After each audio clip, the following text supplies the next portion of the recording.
Bom dia, pessoal. Bom dia a todo mundo. Good morning, everyone. Good morning, all.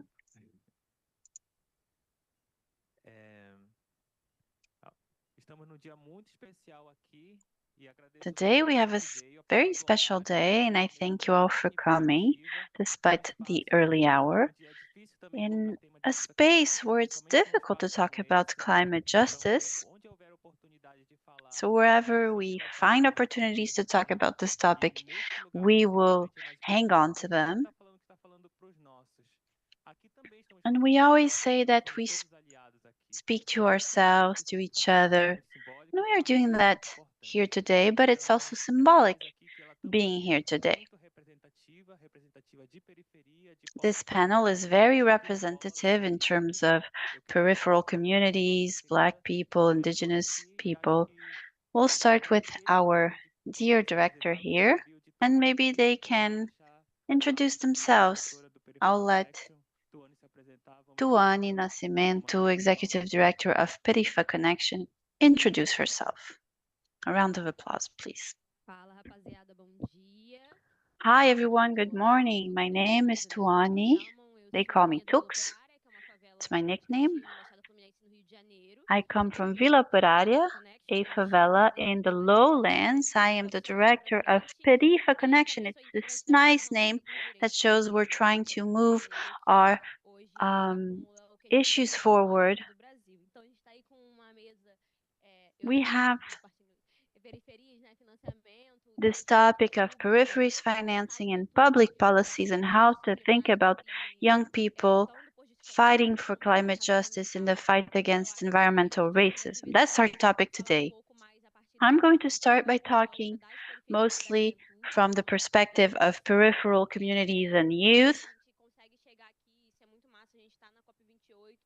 I think it's very cool to be here at COP28. I told my friends, and Lot said, well, this space is so different. But I think we know coming here that we're not going to find this huge space in terms of making our voices heard, but being here allows COP to make even more sense than it used to have. The first COP I participated in was in Glasgow, COP26.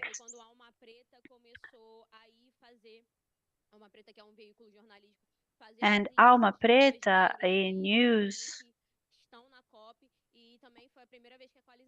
a journal, started going and participating to show how much Black people were participating. So we're increasing the presence of peripheral communities here in the space. It's still not enough but compared to before, we used to have a few people and now we are more present. We have our presence a little bit more impactful here. And we've been able to bring our issues to all the bilateral meetings we have. So it's important to make the space be better qualified and make sense in terms of the agenda we want to think about for Brazil and the programs we want to push forward. Many people had different definitions of climate justice. I think that's interesting, but the one I use is the one that explains climate change. So we talk about the fact that climate change occurs naturally, but when we think about how to fight climate change, climate justice is realizing that they don't affect people the same way. In the city of Rio de Janeiro, they don't affect the Caxias as they affect people who live in Leblon, right next to the beach. And we have to think as well that when we talk about climate justice, these changes have been accelerated not by us, but by the 1% that's polluting a lot more, and that has been polluting since colonialism began and increased, for instance, through the diaspora of African people to Brazil. So this has set a new tone to climate change. All this has created a bigger impact, and we tend to think that everything lasts forever. I am young, I'm 26 years old, and I always used to think that climate change was there, it was never going to change. The same with environmental racism, but that's not true. If we think about Caxias, where I live, we have the Guanabara Bay, which everyone knows is very polluted. So we know that the water that comes from that bay is very polluted. My dad was 6 years old before he passed away, and he remembers the time when he used to be able to swim in the Guanabara Bay, so a few decades ago, without it being polluted. And in my mind, Guanabara Bay means pollution. So I think having that time perspective is important.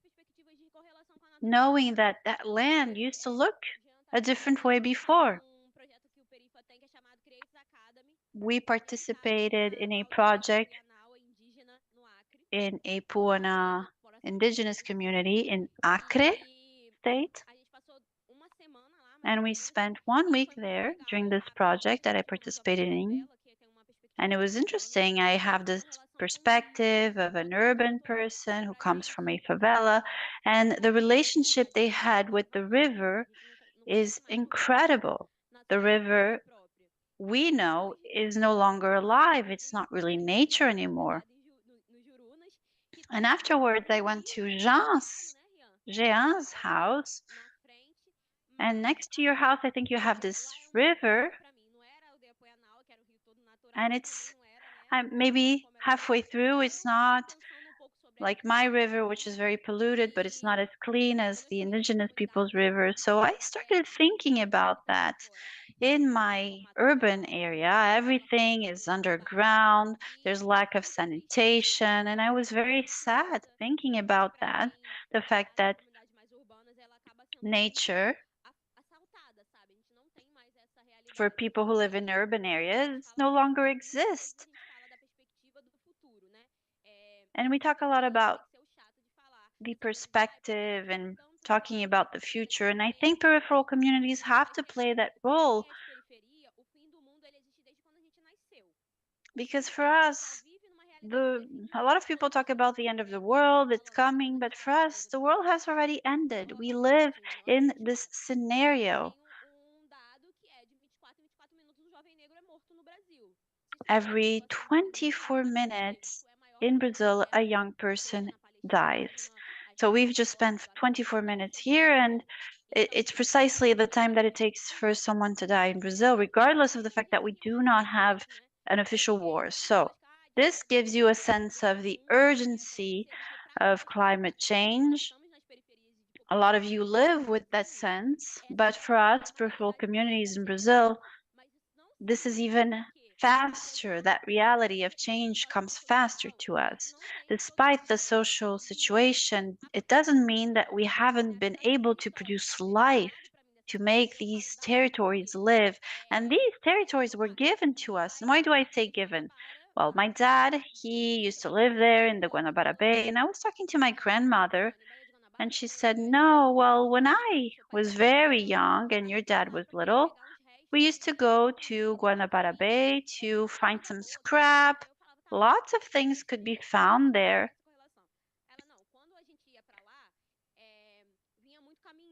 And she would say that lots of trucks from the south zone, so the richest zones, would go to those parts of the Guanabara Bay and would just dump their trash. And so we started using in the beginning the Guanabara Bay to wash our clothes, to bathe. But afterwards, we were able to find all this scrap, and we used to take it. So how different that is. My grandmother used to go to have access to water, and she continued going so she could get scrap and trash and from the south zone, from the rich people.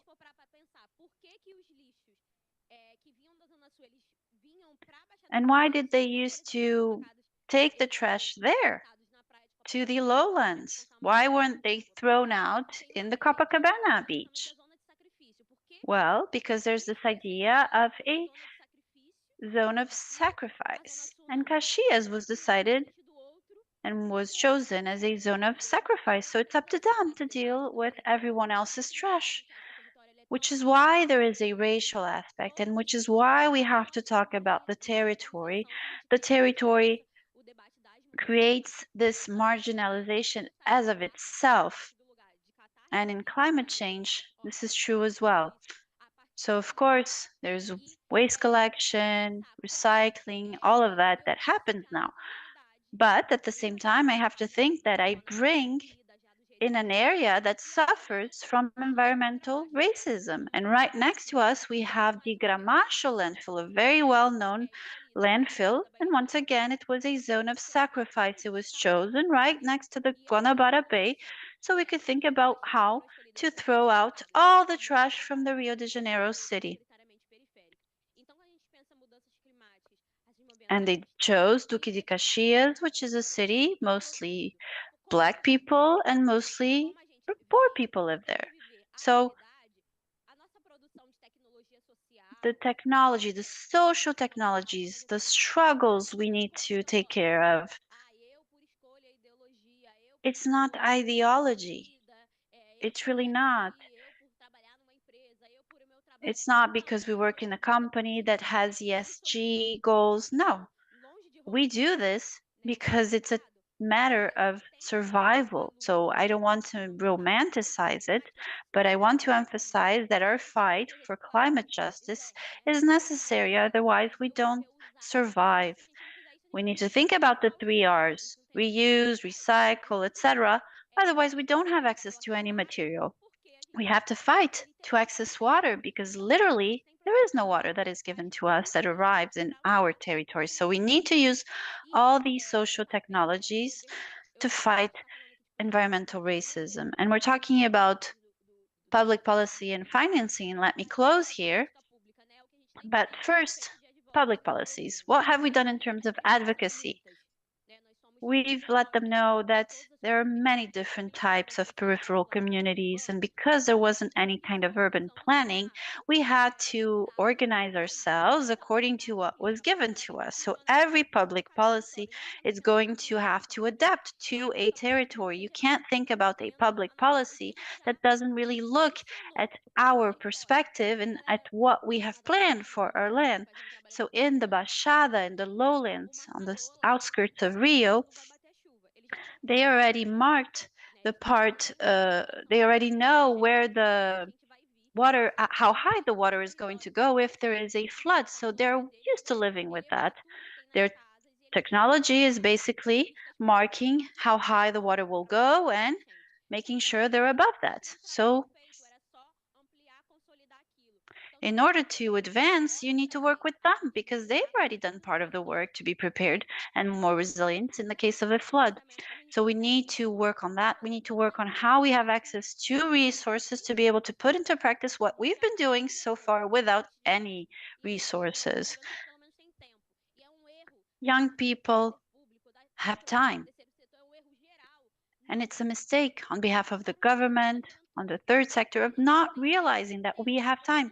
A lot of the time we don't have money, but we do have time. We have time to think about solutions, about options, alternatives. So money on the one hand, but also time. How can we make sure that the resources reach the periphery, and how are we going to choose to use them based on the solutions that we identify as being useful? Thank you very much, Tuani. It's so important to hear from you. Significante ouvi-la falar. Agora eu queria ouvir do Regis um pouco sobre a questão do financiamento, né? O Regis que é do Fundo Casa, que é também que é gestor, né, de I'd projetos like lá. to hear from Sobre o seu próprio trabalho, mas também se pudesse também the work regarding a dificuldade que é the difficulties that we have when it comes to having access to funding in the peripheries, and also how important it is for charity to understand what is the scenario in the peripheries and for traditional communities as described. So, Hash, Thank you very much, Jean. Good morning, everyone. My name is Regilon Matos. Many know me as Regis. I'm young, a black young from the rural peripheral area of the state of São Paulo, Juquitiba, which is considered a city of waters, one of the greenest cities of the state of São Paulo, and together with São Lourenço da Serra, it is considered as the portal of the Atlantic forest. So the largest area of this forest that is still preserved, a biome that has been so degraded and devastated. It's important to say where I come from, my territory, because it is there where I started my social environmental journey. I began at a rafting company in the city of Juquitiba.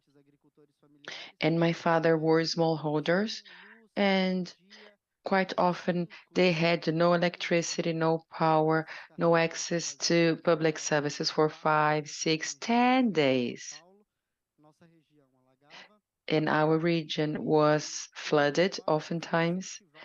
And thanks to Rio Abaixo, I was encouraged to apply for a youth program, and I learned about the Sustainable Development Goals. And then I found out about the 17 Sustainable Development Goals of the United Nations, which led me to apply for a youth program that had support from the Seedlings program to put in place projects that were created and implemented by the youth. It's called Lab Job, which counts on the partnership with the French government, WWF, Casa Fund. And to put you in context, Casa Fund was born out of our movement.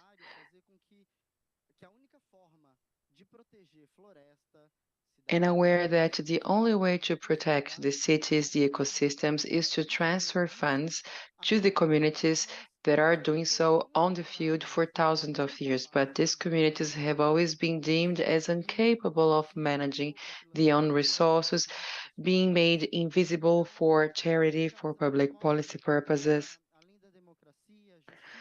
So, on the top of democracy, we foster the respect to social environmental rights, climate justice,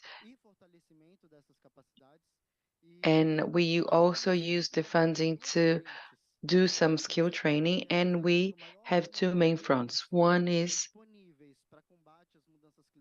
having resources made available for adaptation, mitigation, loss and damages being allocated to as many organizations as possible, especially in these communities where it is so difficult to have access to financial resources coming from private capital, international charity, or even national donation programs. And in order to fight environmental racism and promote climate justice, these movements that are led by the youth need to have access to funds. These young leaderships are carrying out outstanding work without having access to any type of supports or fund. So it is very important to allow them to have access to these funds.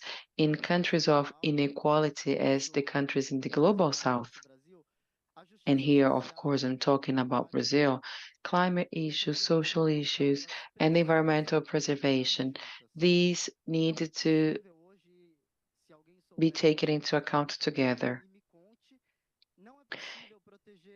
I don't know any other solution to protect the 6 biomes in Brazil unless we are able to coordinate actions with different stakeholders and having access to different types of funds that will be transferred to the territories that do not have access to the funds and are the ones that least contribute to the impact of climate change. They are the most impacted. They contribute the least and they are the most impacted. So there must be a networking, a coordination of several stakeholders, company, private social investment, charity, so that the funds effectively reach these areas. In the past 3 years, from 2020 to 2023, the Casa Fund allocated 5 million reais to about 115 initiatives that were created and implemented by the youth from several territories, ranging from indigenous communities, fishing communities, quilombola community, rural and urban peripheries. So we have to understand what charity is about, what philanthropy is about. When you mention periphery, it's not what necessarily what Tux described. It's not necessarily very urban, but it's several different areas because you also should include big forests, rural areas, urban centers, and here we are at COP28 debating the preservation of the forest and many other measures, but on the top of focusing on the cities, it's important to take the cities into account because the funds they have to reach all these areas. And when these funds they reach the youth, and youth that is oftentimes seen as being irresponsible and incapable of managing funds. And actually, we see this youth leading organizations such as Perifa Connection, Leo Kayabi. I mean, youngsters that are carrying out very effective work at the territory with very few resources, and despite all that, doing very good work. And when these funds they reach these communities in Rio de Janeiro, for instance, the groups they give training courses for children on environmental racism. In the northern indigenous communities, they actually recover traditional practices and they try and make this connection between the development of new technologies for the well-being together with traditional knowledge. So these indigenous communities that have been undertaking the protection of their own territories with drones.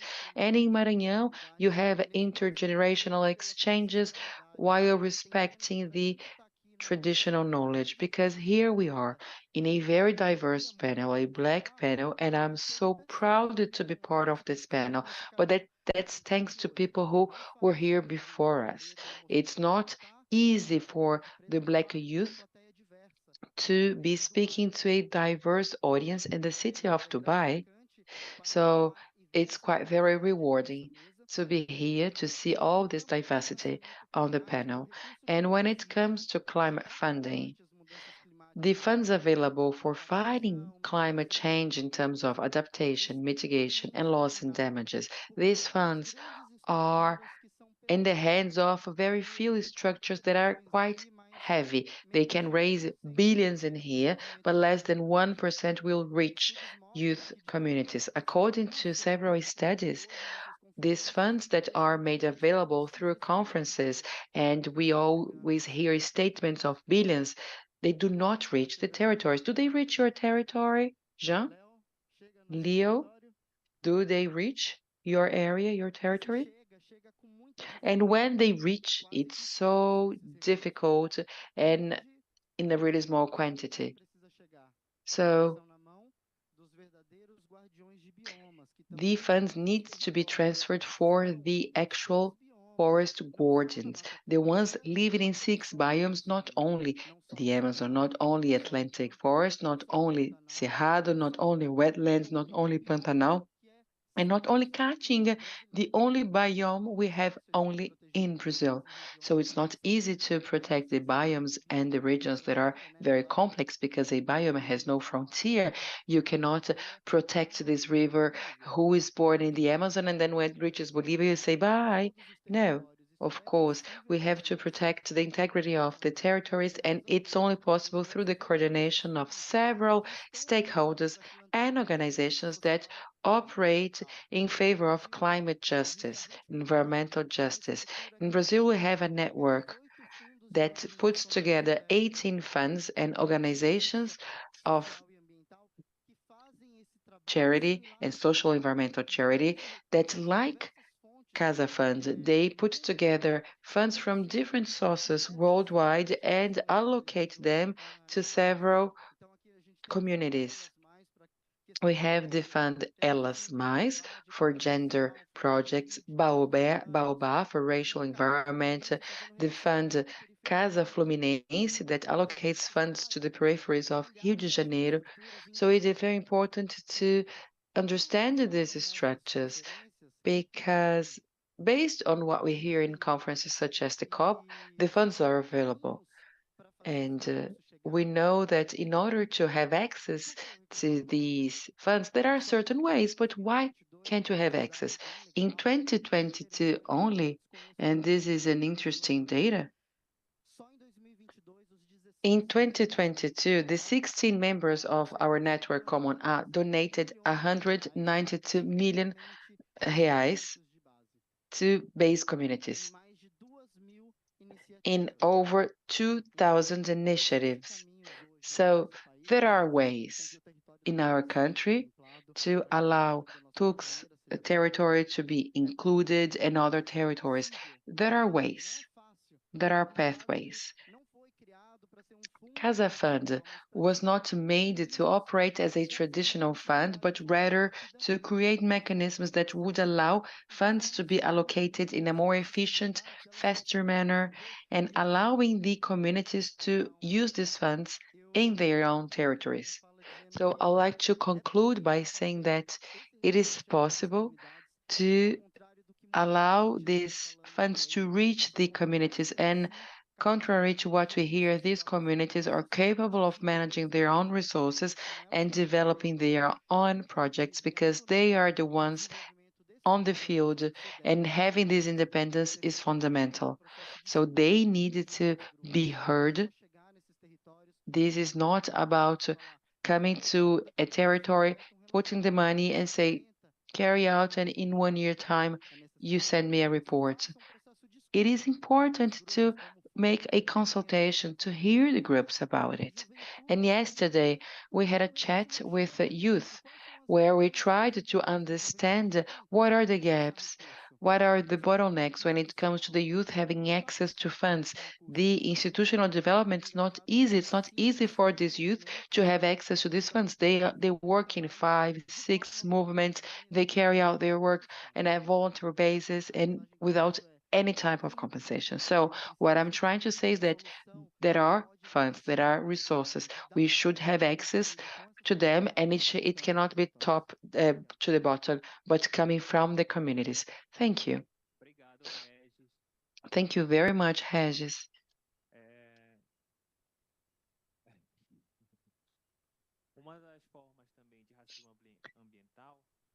When we discuss environmental racism, we have to talk about the negligence as if the territories could wait.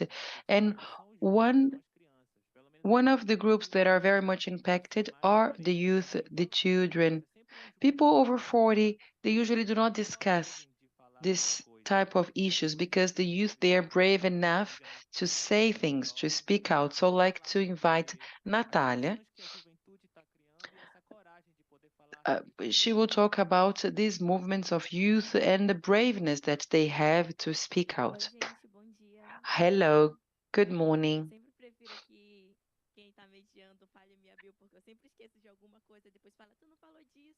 I often forget to mention a few things because I participate in several movements. My name is Natalia. I am the director of indigenous and traditional communities, and I work with extractivist and quilombola communities. I am an indigenous person from Marajó. I'm also the focus point at Palmares Lab, where I work with just energy transition together with the Youth Alliance. I study law at UFPA, and I research community protocols, and I'm also a militant of MEM, the popular movement in mining. I work in the indigenous fund, and I draw the attention to the impact of mining to indigenous populations in the state of Pará. It's very good to be sharing this panel with Jean. It's the first time we share a session together. I think we've worked so much before, but the first panel together.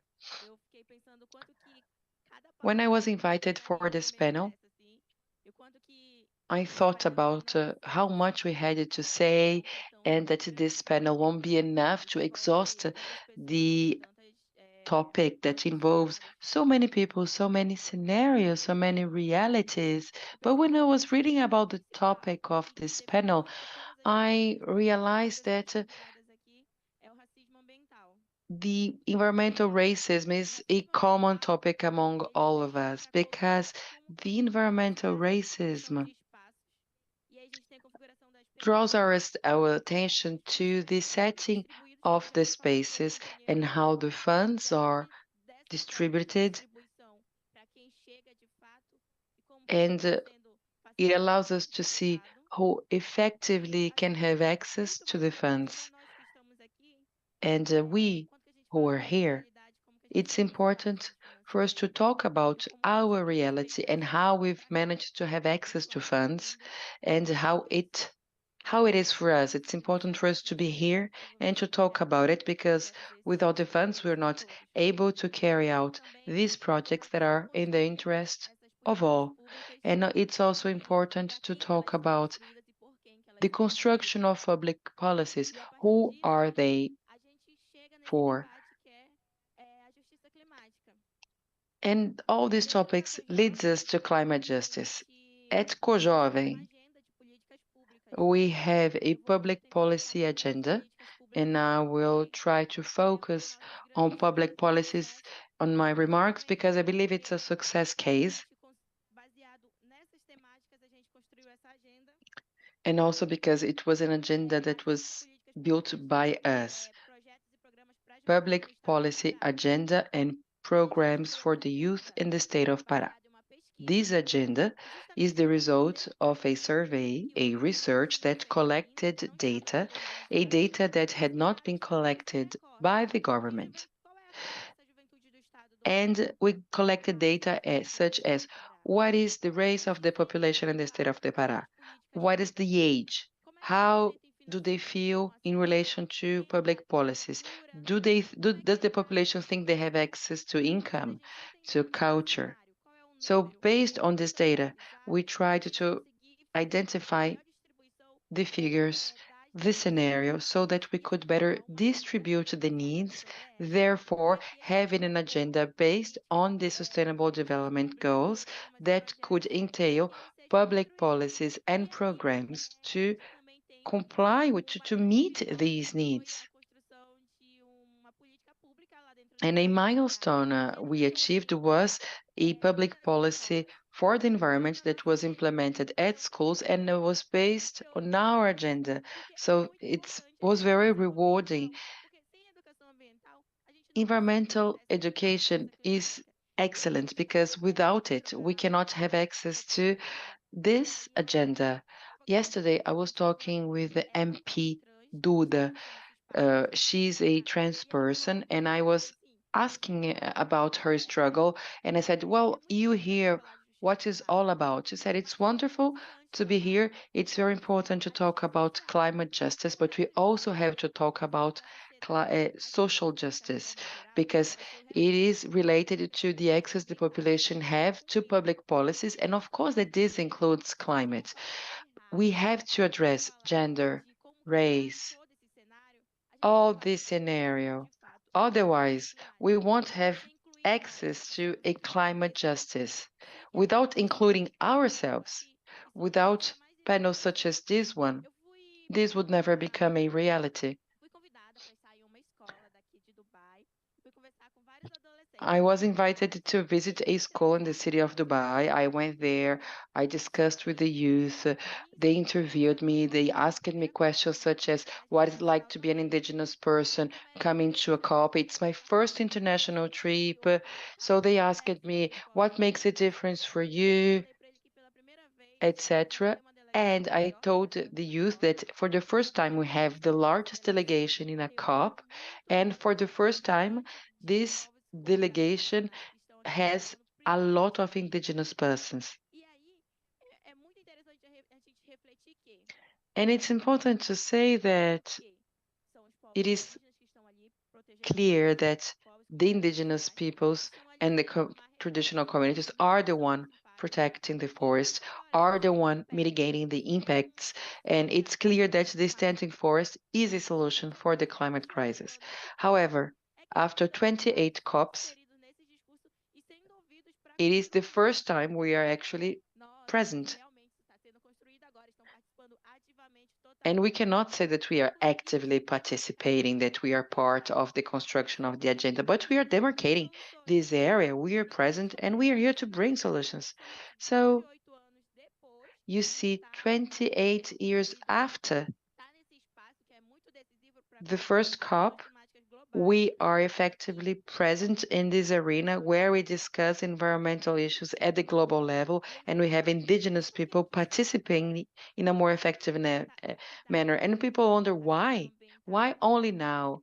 How is the environmental justice and environmental racism seen worldwide? Well, I think that the youth makes a difference. I'm part of the youth. I'm an indigenous leader in the state of Pará.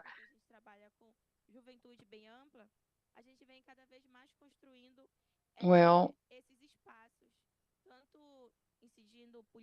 we are increasingly present in different areas, looking for funding, bringing the voice of the ones who are not able to be here, because it's important to say that I am here. You can see me, but I'm here on behalf of many others.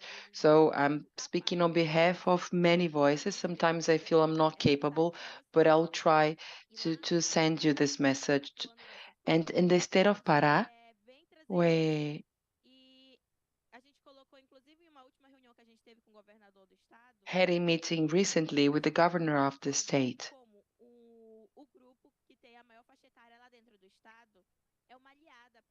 And we tried to show him that the youth is an ally. The governor needs to work together with the youth because the youth is a large group and it's important to strengthen this group. And having us together working in favor of the climate is very important and it is beneficial for the next generations.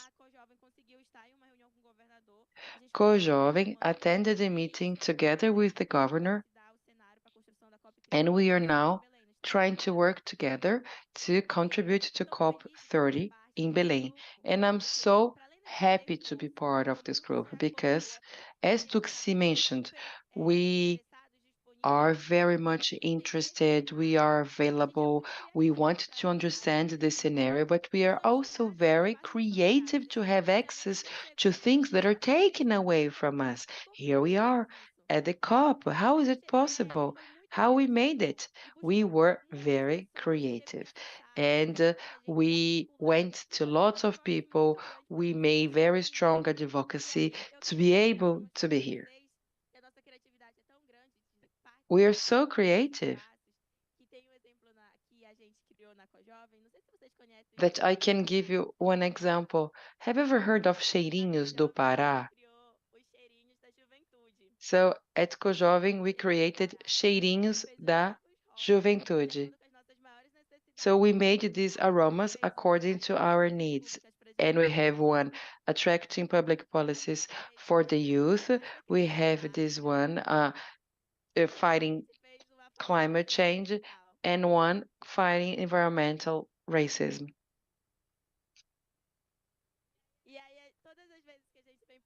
And whenever we join a session or a debate, we have the perfume sprayed. So depending on the topic of the debate, we have a specific perfume is sprayed, and we really believe that this will help us and makes us stronger to face the topic.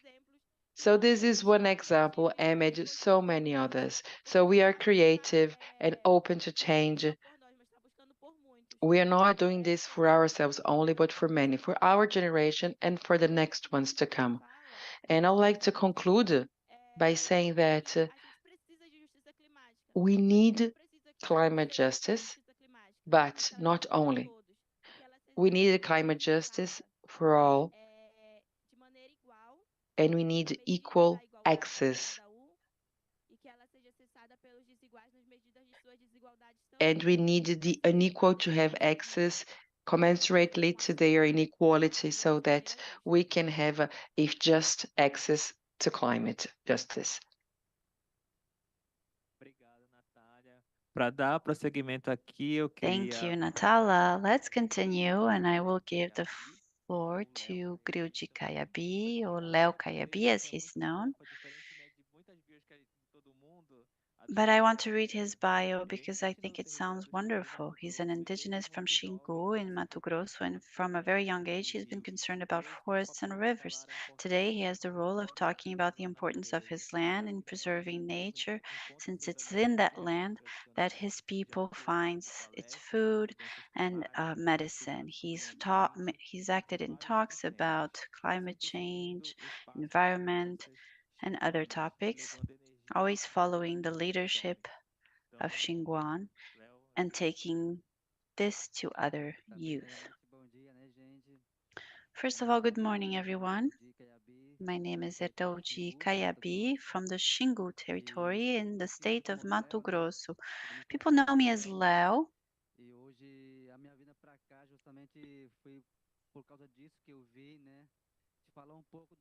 And I came here to talk a little bit about our land, our concerns, and the struggles we have within our territory.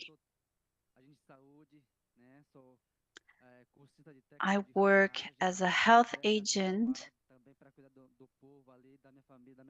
and I provide also healthcare to my people, to our communities.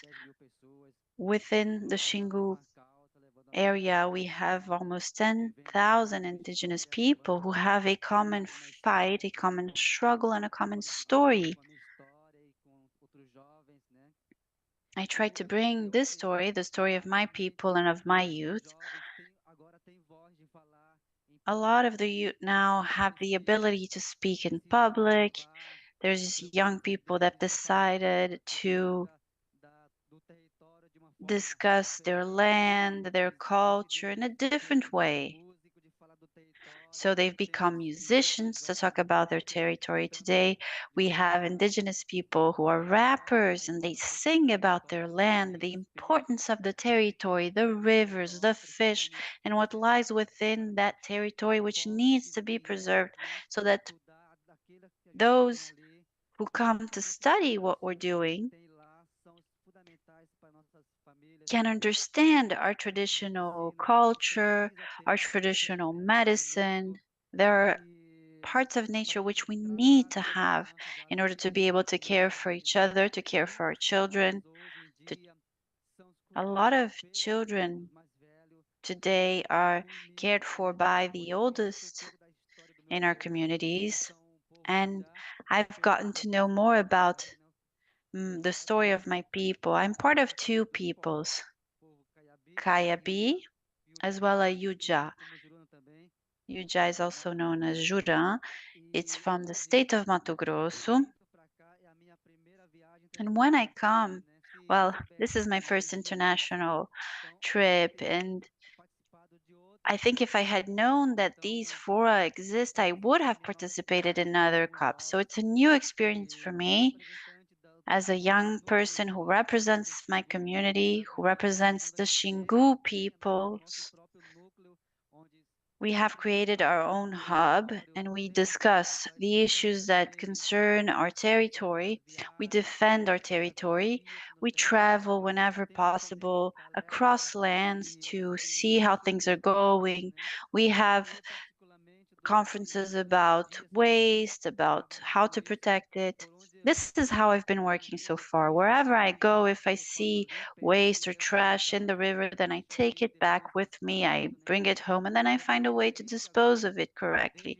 This is my role from a very young age, as you mentioned. I've been interested in that, but I never had the opportunity to express that.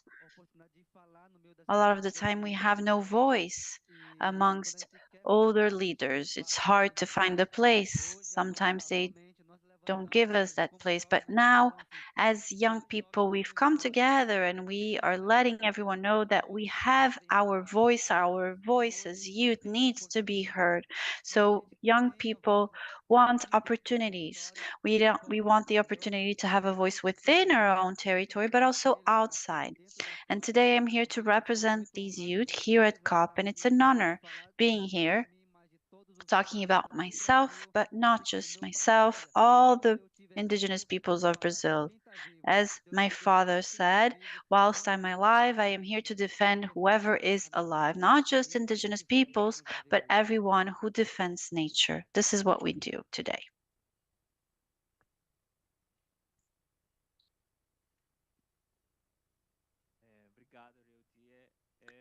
Thank you very much. I'm very moved by your words. I am yet another young person who's been inspired by you.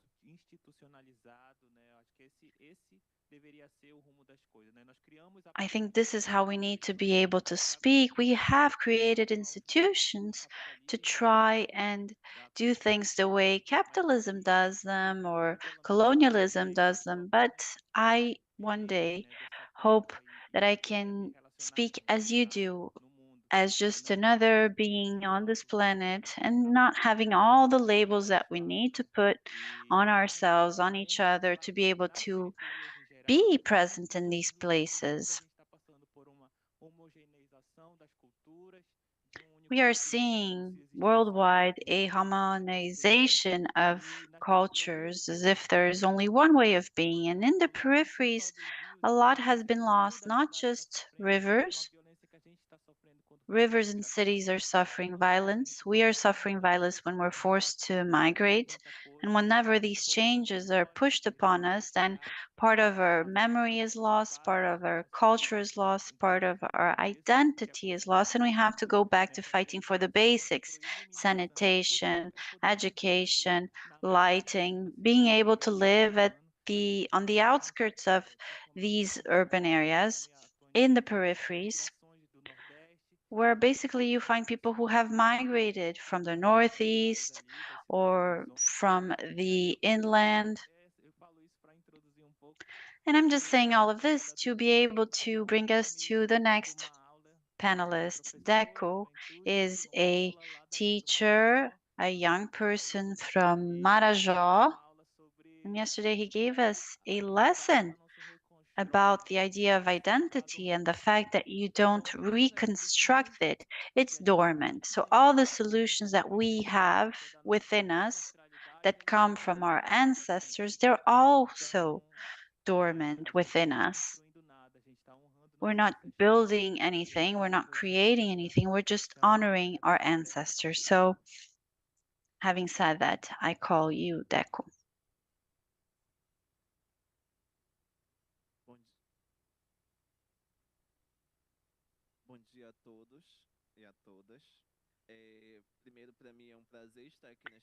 Good morning, everyone. It's a pleasure being here at this panel, talking to each other, to you.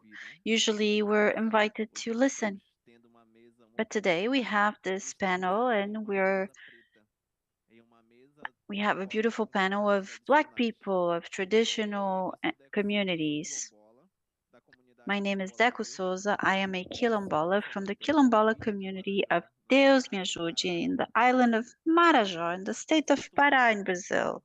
So I come from a former slave community. It's important to say where I come from because the Ilha do Marajó, it's considered to be the biggest river island in the world, but very few people know what's happening there. And when we talk about environmental racism,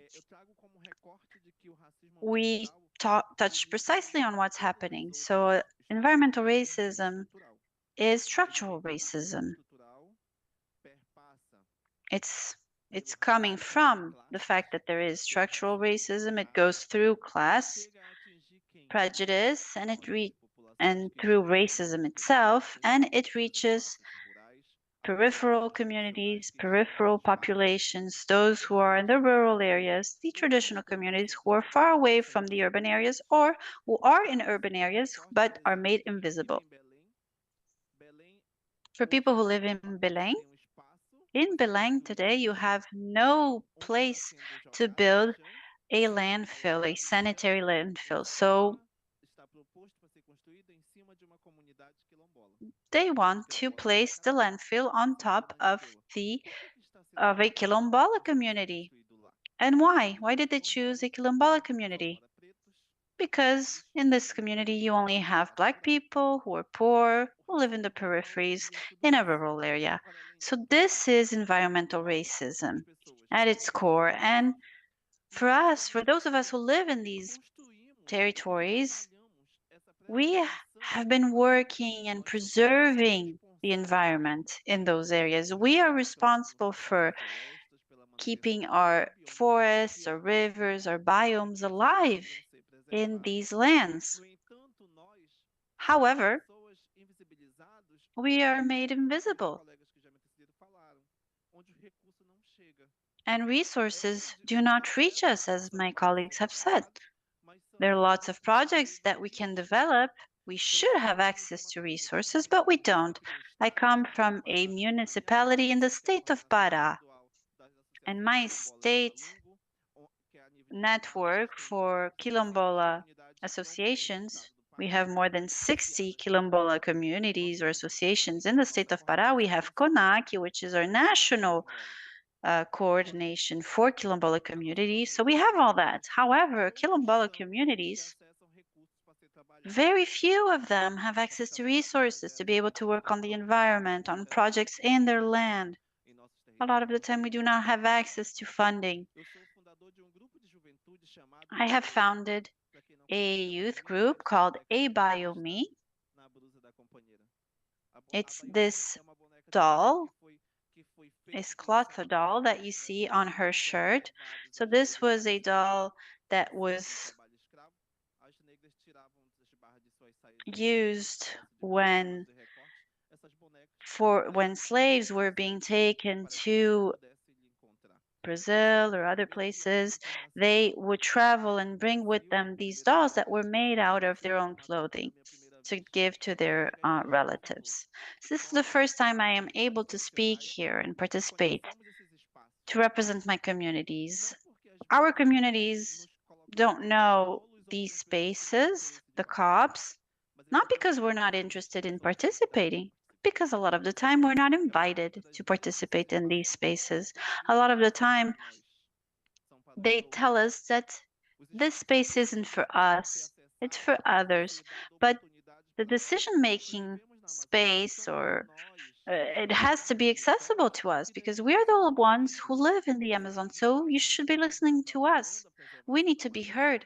We are the ones working on preserving the Amazon. We are the ones currently suffering from what's being done in Marajó. We are the ones who know what's happening with the Amazon River, which is now drying up. So it should be us to be here representing quilombolas from the Amazon and other traditional peoples. We are the ones preserving these spaces. It's not us causing all the destruction. Today, I read an article that said that COP will end on the 12th, a few days away, and on the 13th, they will start an auction or a bidding process to have 26 wells drilled around the Amazon. What kind of consultation did they have with us? Did they organize with us? We weren't consulted, and then we will have to come and scream and say everything that's being done in the Amazon, who is destroying. There's very little institutions that are supporting our projects.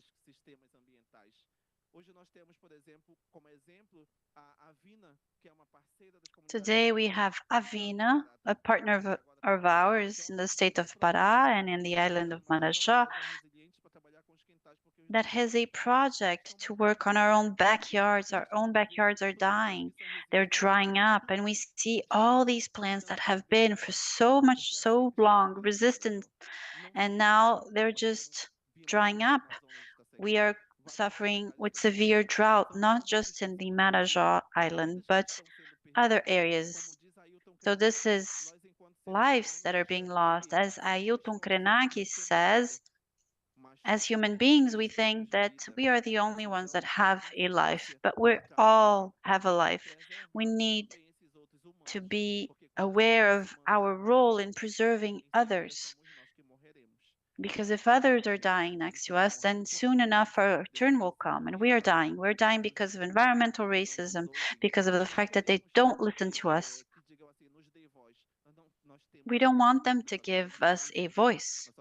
We already have a voice. We just want our voices to be heard in the decision-making spheres so that as traditional communities, we can state, we can tell you what's actually happening in our communities, and maybe you will hear us. Thank you very much.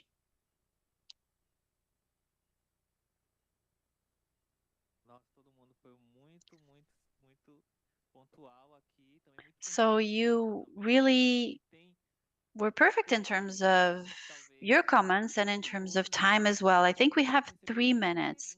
So maybe we have time for one question if you have a question. Someone who really wants to ask a question because we can just hear one.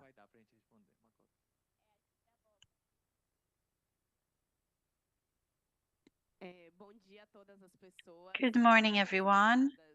There are so many layers to what you're saying. My name is Camila Ragão. I am a Black woman. I have light black skin. I have a gray coat. I have a visual impairment. I am a social health worker. I work in the peripheries, and everything you've talked about really touches me because I live on land that connects present, past, and future. I used to come from the suburbs in a land where you have a condominium around the polluted river. And so I decided to become a health agent in this land at 18. I was very young. I wanted to change the world. We used to have a source of drinking water. And so I became a health worker because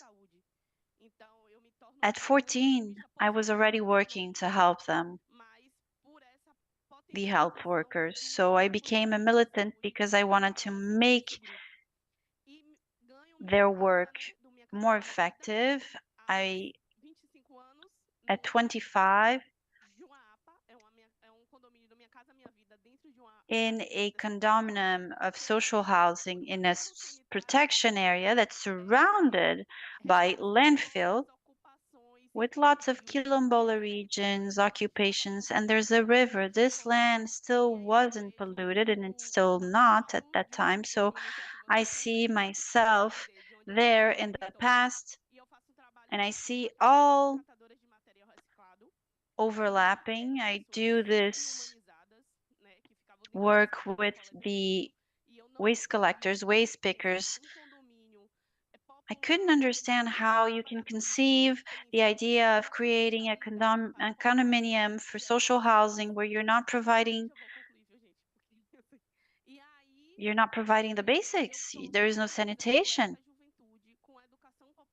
Which is why I started working with this population. I've been trying to mobilize them to provide environmental education, to see if these people, who unfortunately don't have a lot,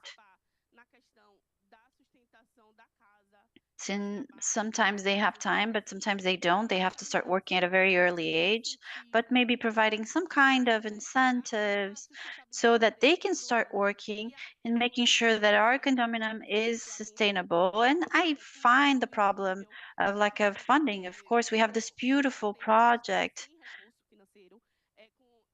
We're waiting for resources, but we've been trying to get it done without resources. We developed a technology that allows us to live in this territory. The landfill has been increasing. This brings a lot of problems for our community. There is no social accountability. Of course, no one wants their trash to stay near their house. And so they all send it to a landfill, and there is no social responsibility. No investments are made in our community. They just provide assistance. But what the problem I have is there's too much red tape for you to access funding, for us to develop the technologies we already have. Too much red tape. You need to have your own company. You need to send hundreds of documents and reports. And of course, we are willing to get it done, but we need our capacity to be built. We need training. We feel powerless because, like you mentioned, once again, our lives are decided upon without us being consulted. Thank you very much.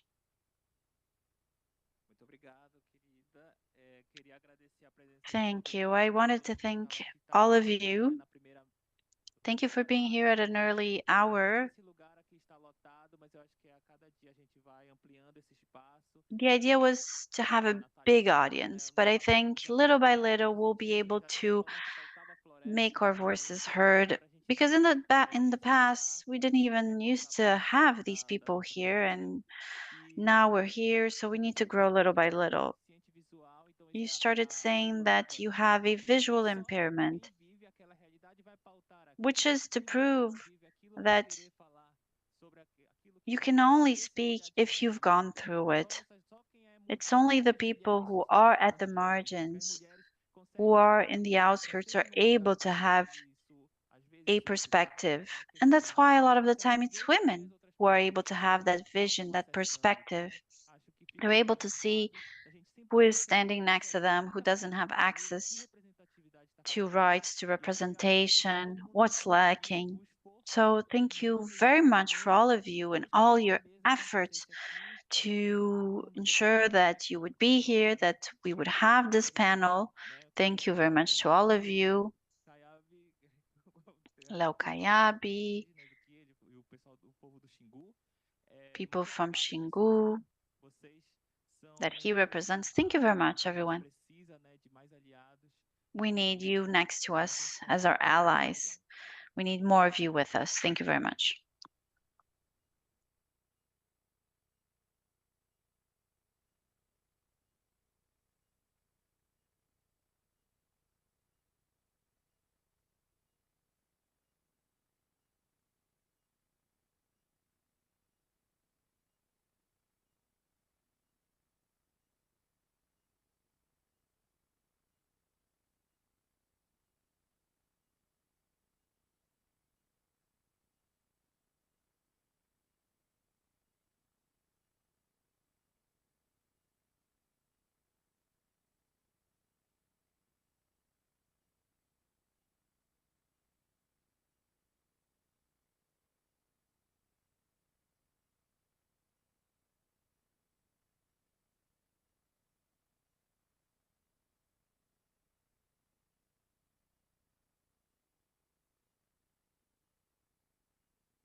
Olá, pessoal, bom dia a todos e a todas.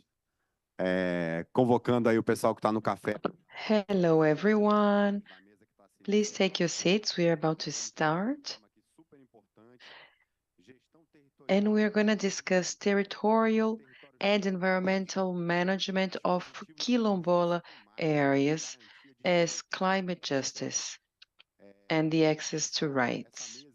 So the main objective of our panel is to discuss the importance of ensuring the right to quilombola areas and how we have this connection between the territory and quilombola communities and how this has a direct contribution to the climate change front, how they are part of the solution of this climate crisis we are all undergoing.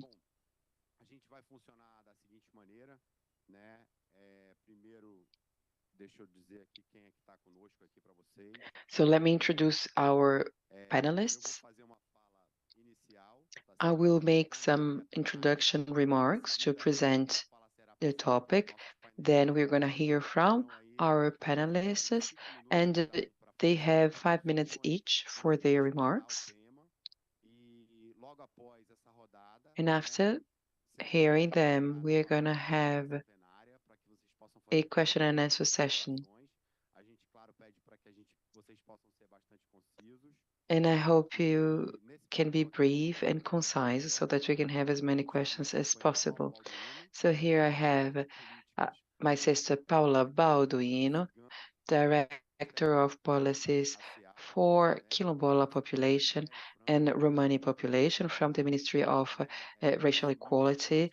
So she is part of the Marielle Franco Institute, and she's part of this new ministry because we didn't have a Ministry of Racial Equality.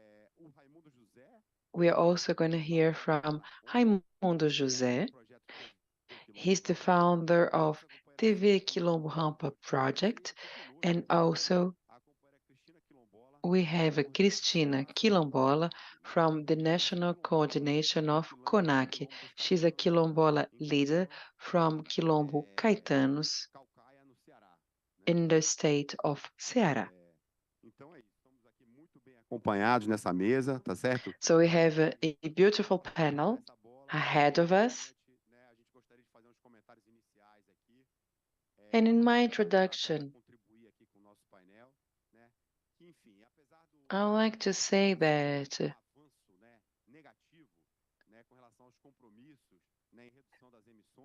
although we had some backwards movement as to the commitment undertaken in the context of the COP, which is no surprise because the president of this COP is CEO of a large oil company. But we are undergoing drastic weather events, and we have people who are dying as a result of extreme weather events. Despite this scenario, the fossil fuel phase out didn't happen. We are now very hopeful when it comes to Belém, but we also have good news. Yesterday, FUNBIO, together with the Ministry of the Environment and the Betulo Fund, disclosed the phase number 2 of the ARPA program, which provides support to traditional communities. And in the second phase, there will be an emphasis on Quilombola and traditional communities. So it is a new phase of ARPA program dedicated to Quilombola and traditional communities living in areas of conservation. Another good news is Florestas Vivas, Live Forests, that is going to be launched today. It's a match funding, blending funding from the private sector and the public sphere in favor of the restoration of Cerrado and Pantanal, two biomes that are usually neglected when it comes to conferences such as the COP. And also the Brazilian Environmental Fund, well, our Minister of the Environment, Marina Silva, she went to Berlin. She negotiated with the German government, and together with the Ministry of the Environment of Germany, they entered into an agreement that will allocate $25 million for the restoration of Cerrado areas, and is directly related to our network, which is Cerrado Network. We know that the water in the Amazon largely comes from Cerrado biome. And now I'd like to present a few figures. According to the current census, only 4.3% of Quilombola population had access to certificates of property. So all the remaining population did not have any access to the land recognition. As to mapping SUN, the SUN mapping that identifies the vulnerability of families and food insecurity, according to SUN database, 52 million families are living in food insecurity situation, which is high, very high. Out of 52 million, 300,000 families declared being quilombola. And in Brazil, the percentage of high food insecurity accounts for 3%, and as to quilombola families, this number is 7%. In the quilombola average, 50% live in situation of food insecurity, so communities of high vulnerability. We have CAD1 that collects data on the socioeconomic situation of families, and it indicates that 300,000 families declare being quilombola. And as to the situation of poverty, where the total income of a family is of one minimum wage max, in Brazil, we have 77% of the quilombola community within this base. And this database was created by CAD1 that studies these communities. So 77% of families earning until one minimum wage would be in this situation. And as for quilombola communities, this is 84%. So we can see a vulnerability, situation of vulnerability. And as you know, affirmative actions are very important in a country such as Brazil, with a sad background of late abolition only in 1888. And after the abolition of slavery, the society has been very cruel towards the African descendant population when it comes to access to public policy and access to land. So we are undergoing a moment of reconstruction. And when we focus on these territories where we have quilombola community, the Palmares Cultural Foundation certified 200,000 families. And sorry, yes. At INCRA, which is the Brazilian institution that regularizes land, we have 1,800 processes waiting to be regularized and to demarcate quilombola land.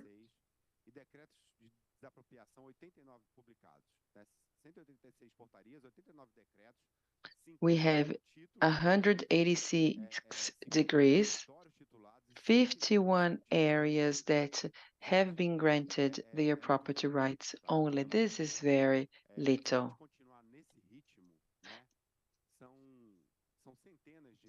we are talking about hundreds of years that will be necessary until we acknowledge a right that should exist. So the Brazilian state should acknowledge and recognize this right, and we are very hopeful with regards to the new government. So why is it so important to have this topic being assessed? We have 2.9 thousand hectares.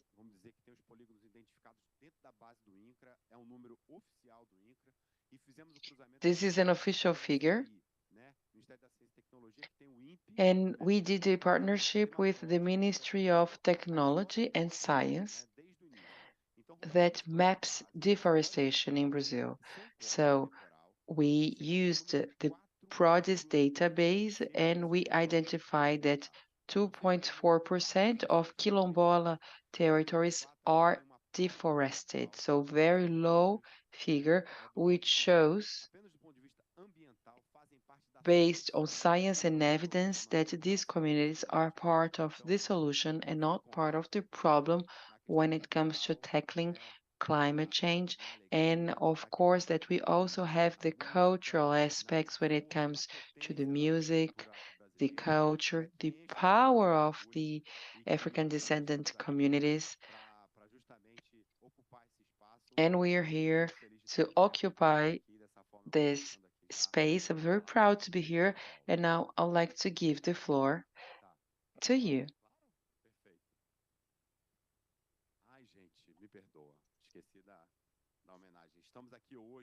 I'm sorry.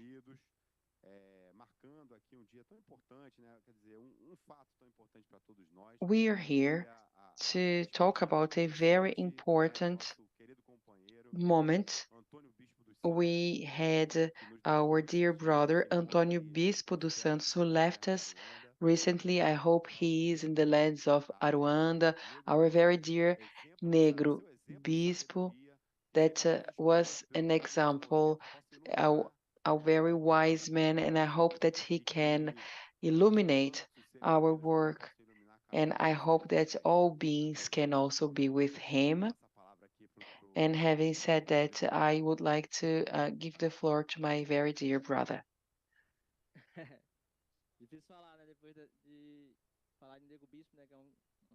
Yes, the memory of Negro Bispo, he is part of ourselves, and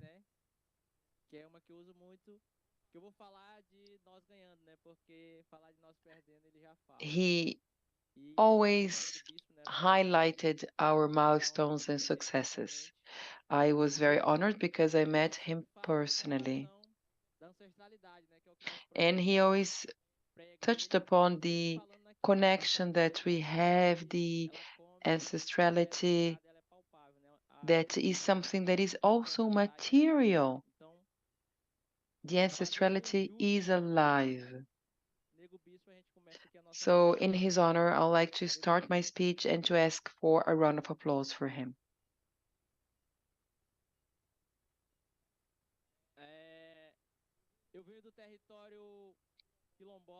I come from Quilombola region, Rampa, in the state of Maranhão. So it's very important to say where we come from before anything else, before even saying our names. And when we talk about Quilombola regions, we have to talk about our very dear Negro Bispo. And he used to say that the main figure was not Zumbi, but Palmares, because Palmares lived before Zumbi. And I think that this is very important, and it is very important for many Quilombola people. My name is Raimundo. I come from this territory. I am one of the founders of Radio TV Quilombola, a project that was created in 2017, through which we can tell our story with our look, our way, rather than having other people telling our story, because people tell our story otherwise in the wrong way. So this project was established in 2017. So this is a TV that was created in a Quilombola community. So we had traditional equipment and material that was used to film our reality. So this is a community from within to the within, and it is a communication towards the ancestrality. And we really are very careful as to what we film and what we do not film. Our project comprises 60 youngsters, lots of children, and the entire community is part of this project. I studied geography at this State University of Maranhão, but when they ask me, what's your occupation, I often say I am a social communicator. So we never studied video editing, filming. We are autodidacts. We learned in our own. And today our project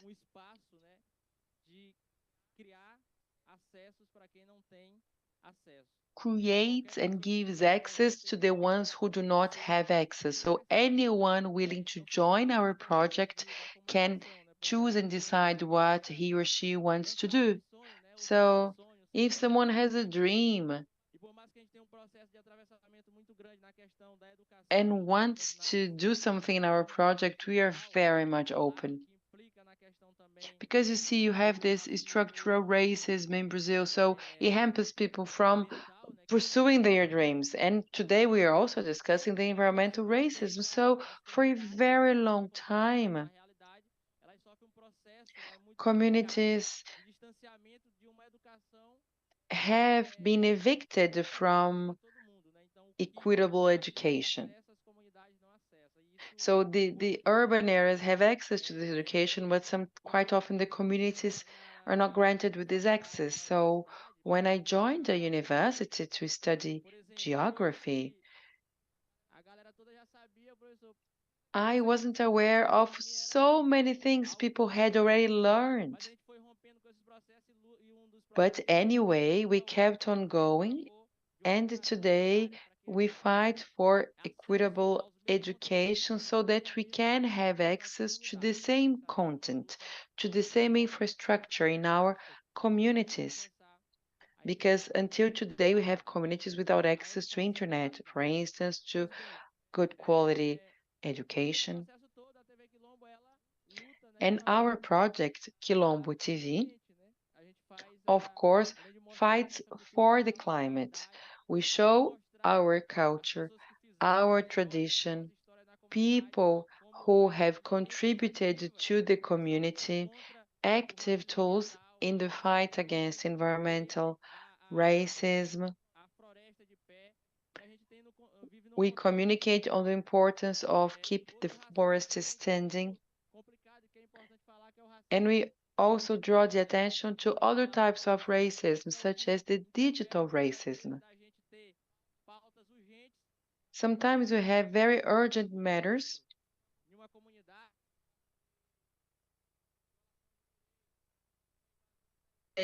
the breach of a right, the occupation of a piece of land, but we are unable to draw the attention to this matter because sometimes, and actually quite often, we don't even have access to the internet. We have popular education and we pay 100 reais per month to have access to the internet. We are in the 21st century. We went to Japan for the Global Governance Forum, and we tried to say that internet is not democratic in Brazil, and this adds up to the environmental racism because sometimes you want to communicate something, but you are unable to do so because you don't have access to this information, to technology, to internet in a rapid manner, so you cannot give the visibility to very urgent matters that deserve this visibility. So we educate children on how the structure of this system makes access difficult for them and for us.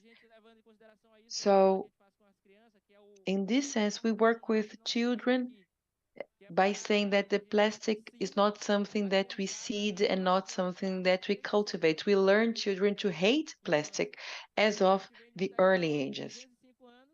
We have a territory that exists for 205 years and never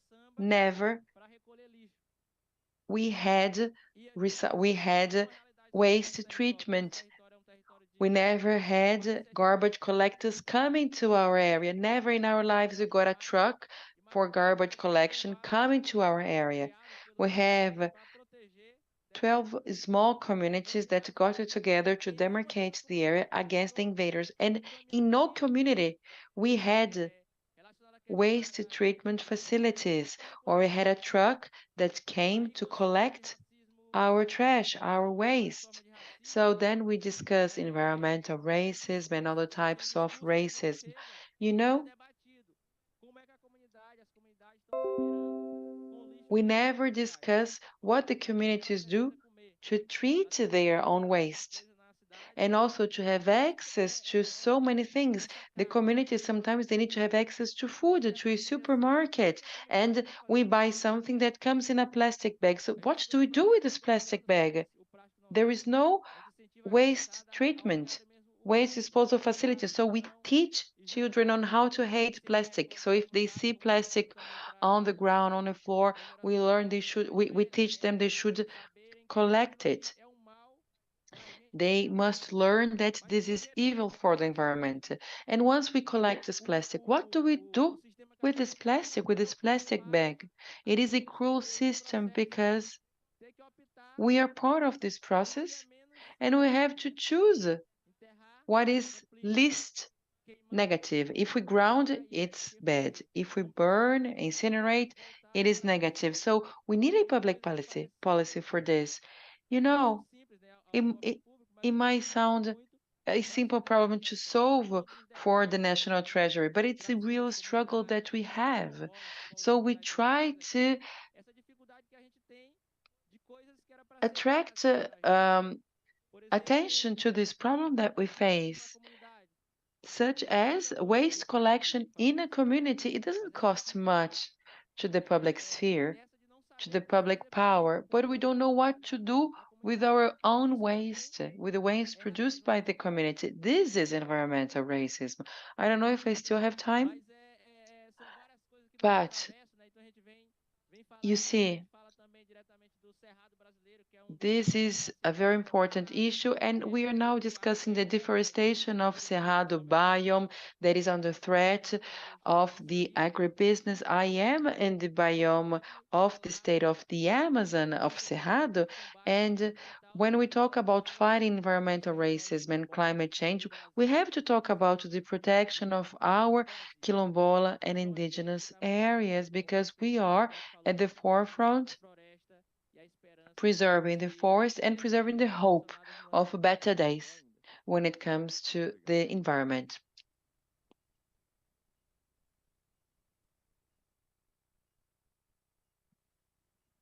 Agradecer ao nosso companheiro Raimundo José, fundador do projeto TV Quilombo Rampa, que trouxe aqui a sua. Thank you, Raimundo José,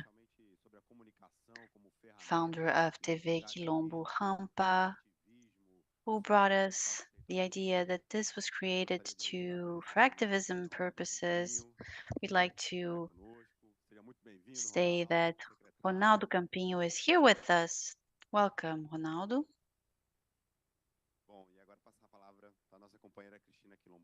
And we'll give the floor to Cristina. Bom dia a todos, a todas. Me chamo Cristina Quilombola. Good morning, everyone. My name is Cristina Quilombola. I come from the Caetanos Quilombo in the state of Ceará. I was already introduced, but because more people have arrived since, I will remind you that I also represent the National Coordination of CONAC, for Ceará. I'm part of the women group inside CONAC.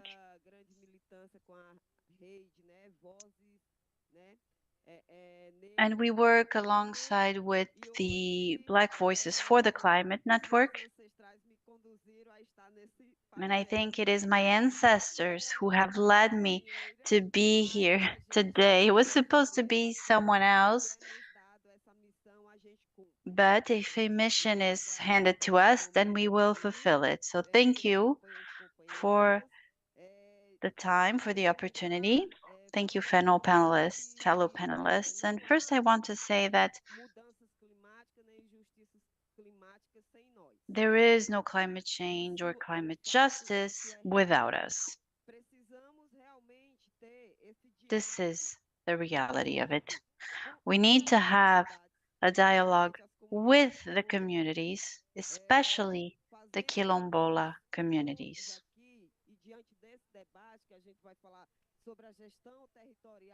Within this topic of land or territorial management and environmental management of Quilombola land, we have been able to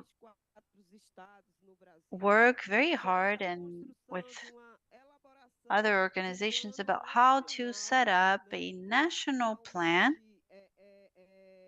for Quilombola land management. This was something that was really constructed and designed by ourselves, by us Quilombolas.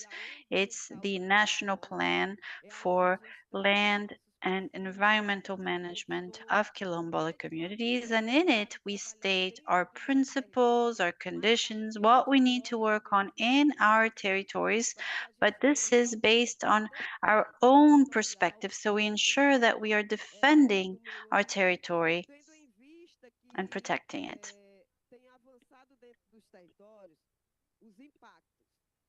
We've seen more and more impact in our territories. Wind parks have a very big impact on our land. In my state, it's one of the biggest in the Quilombo of Cumbi in Aracati.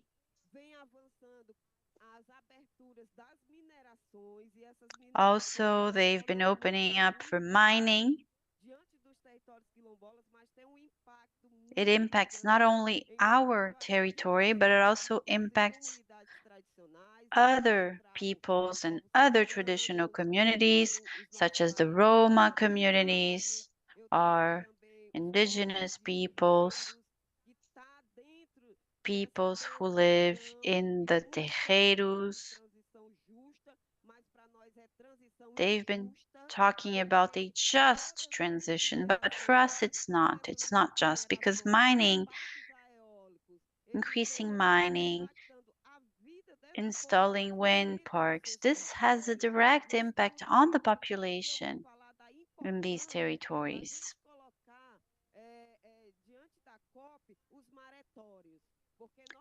And we have a problem, which is the land that is currently suffering with high tides. We have territories of people who live from fishing, who are traditional fishermen, fisherwomen, and they're impacted by tides. This is what ensures them food security. It provides food not only for Quilombola communities, but for all the communities who live nearby.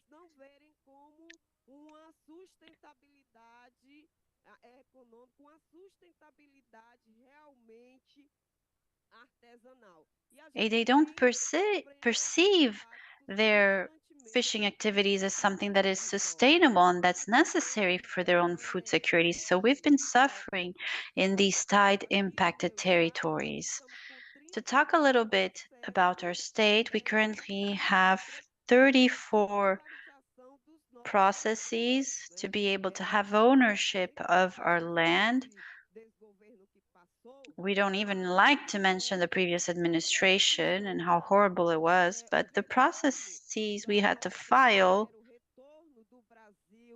the fact that Brazil is now back, that Brazil and its people Black people and Quilombola people are back and able to speak again. We were able to mark it during a seminar with INCA, so we could have these processes move forward and advance, taking into account that Ceará has more than 113 Quilombola territories. So this is a victory for us. It's a struggle. We will continue fighting.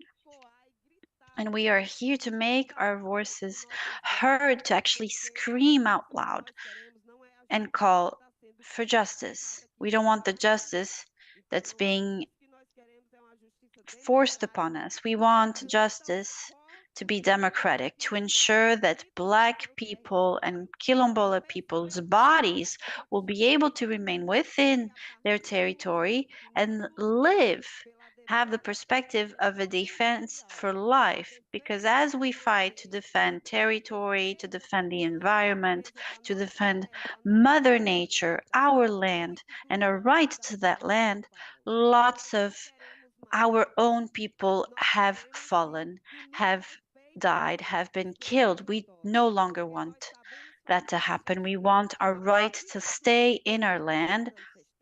We know how to manage that land based on our ancestral knowledge, based on all the knowledge we've accumulated that allows us to give birth to children in a safe way, to be alive. And here we are at COP28, and by COP30, we will make it very clear what we want and what climate justice really is, and what a just transition for our population really means.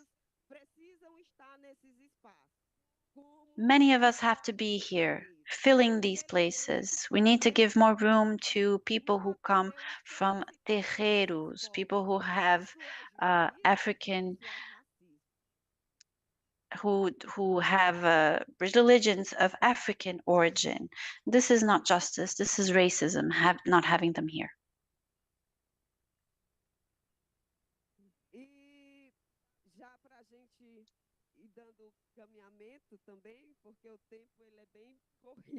I know that time rushes, so let me try and conclude.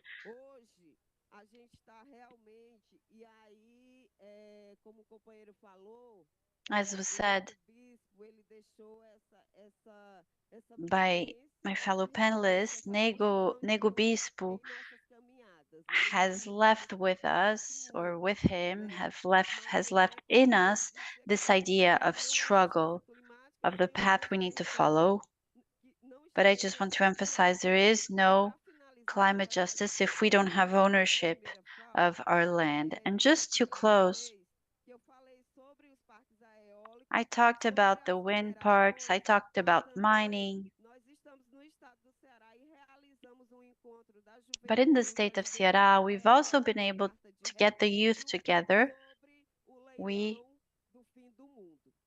have a letter that's being drafted to denounce what we call the end of the world bid.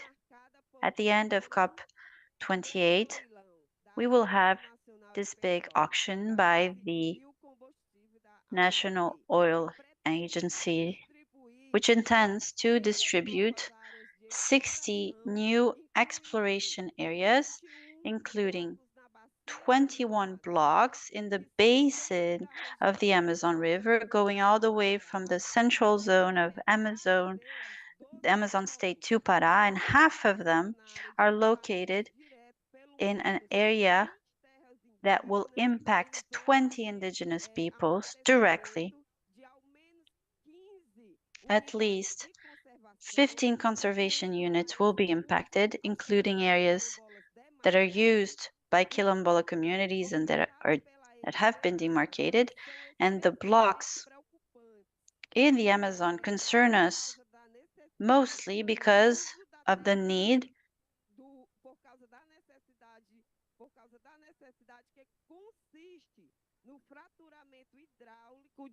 of hydraulic fracking systems or technologies to be able to extract gas and oil. So the end of the world bidding process, as it's been called, goes against everything that's been negotiated by Brazil during this climate conference. And the idea that we have to commit worldwide to reducing emissions by keeping the increase in temperature to a minimum. Is that the transition we want? No, we want our land to be free, and we are not up for sale.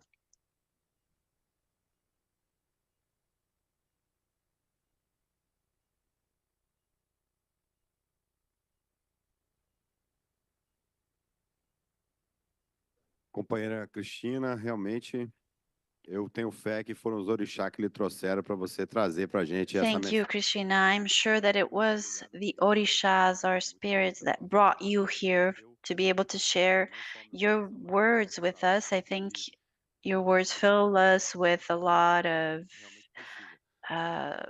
emotions. We're moved, but we're also filled with strength.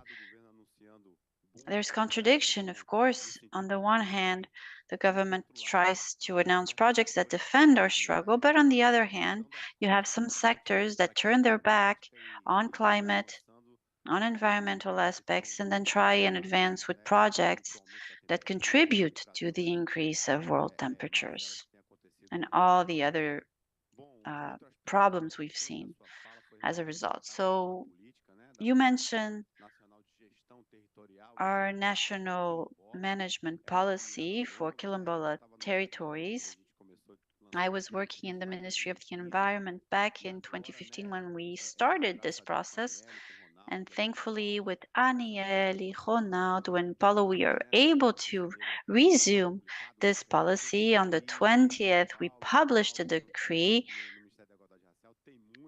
And I think in the Ministry of Racial Equality, they have a lot of work to be done, and I'm sure they will get it done. And I will call upon Paula Balduino from the Ministry of Racial Equality to make her comments.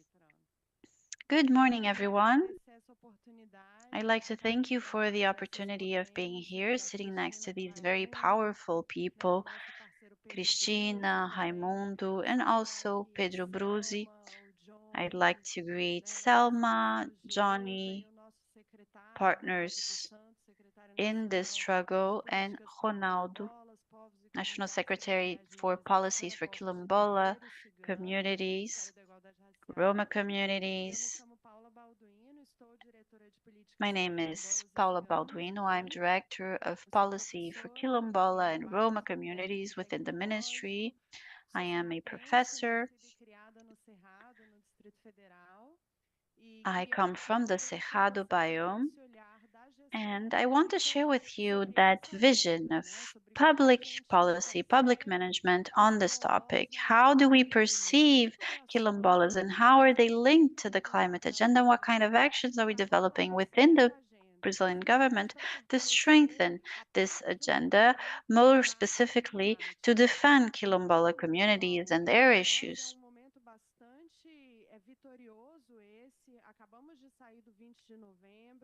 For us, it's a great victory. We just published the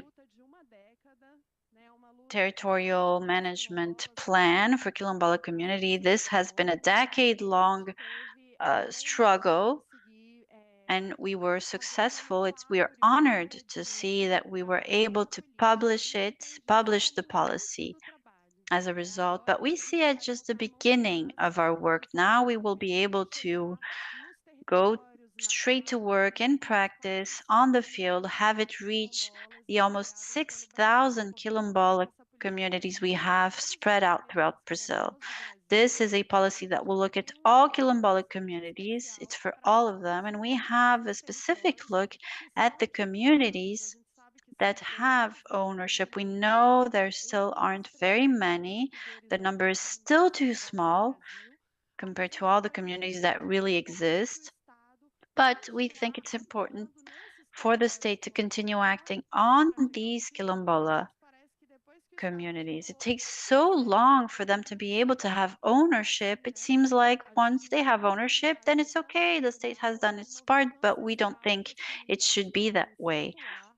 They have been doing management of their land for centuries. However, of course, they need to have support from the government. And this means, of course, resources as well. We have some strategies to be able to develop it. And it's nice being here to represent all our partners. We've had partnerships with the Amazon Fund, with BNDES, to be able to finance this policy. We understand that the loss and damage funds and all the other funds that have to do with climate will only be able to have climate justice if we make sure that these resources are where they need to be.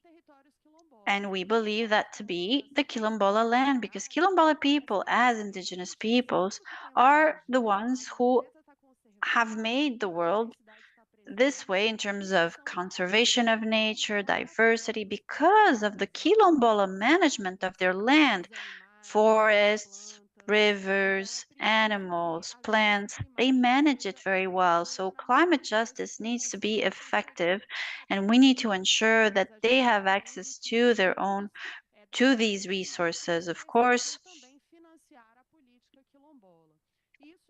this is why we understand that the funds need to pay for the activities that are planned in this policy.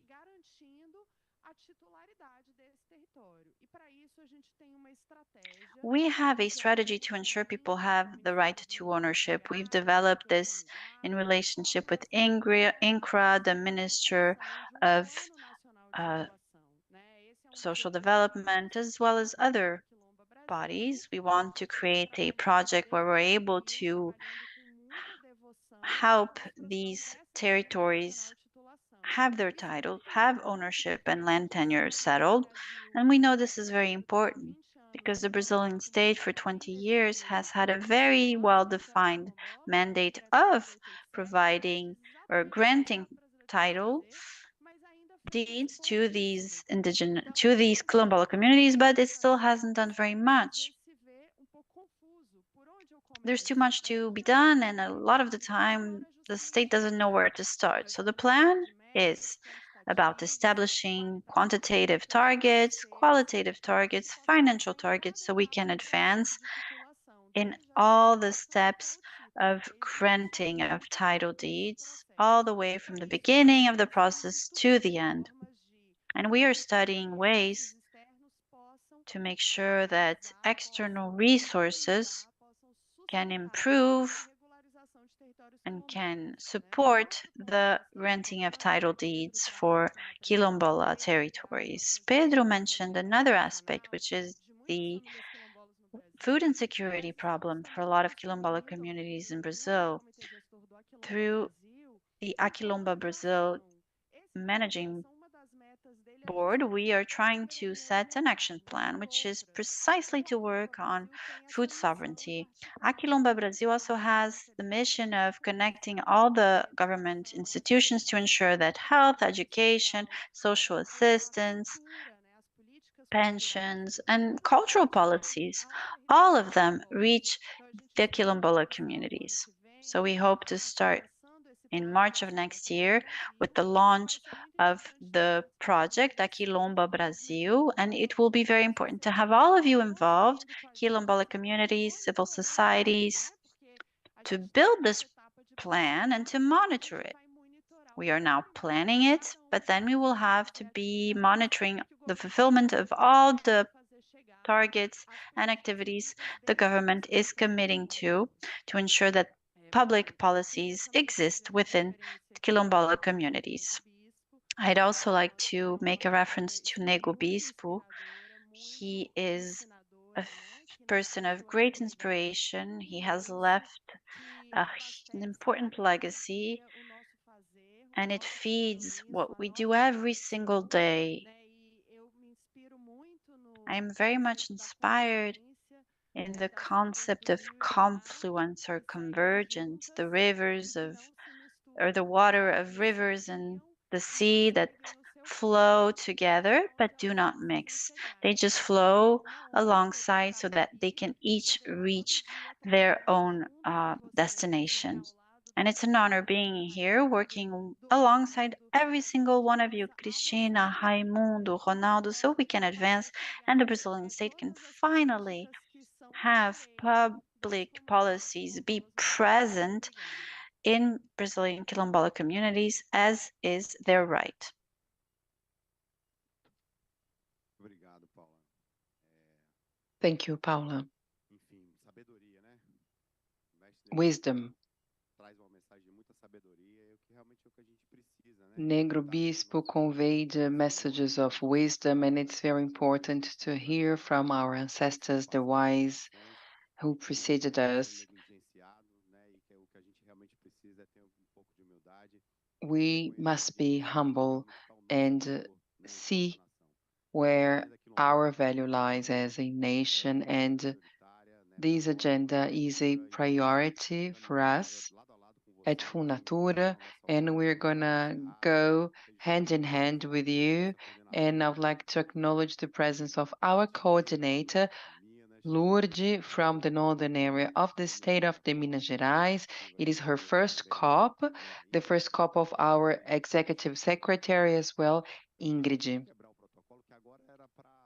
Now we have to give you the floor for a question and answers session, but we have the presence of our executive secretary. So I'd like to know if you have a comment, a remark, or a questions, and right after that, we're going to hear from the audience to see if you have any questions, because we have some minutes left, right?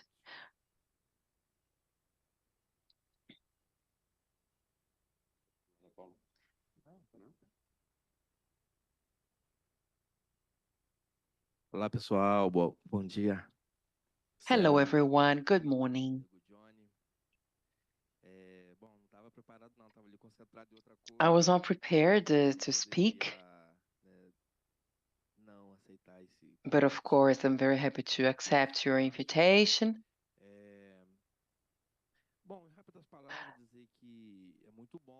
Well, this presence at the COP28 is very important.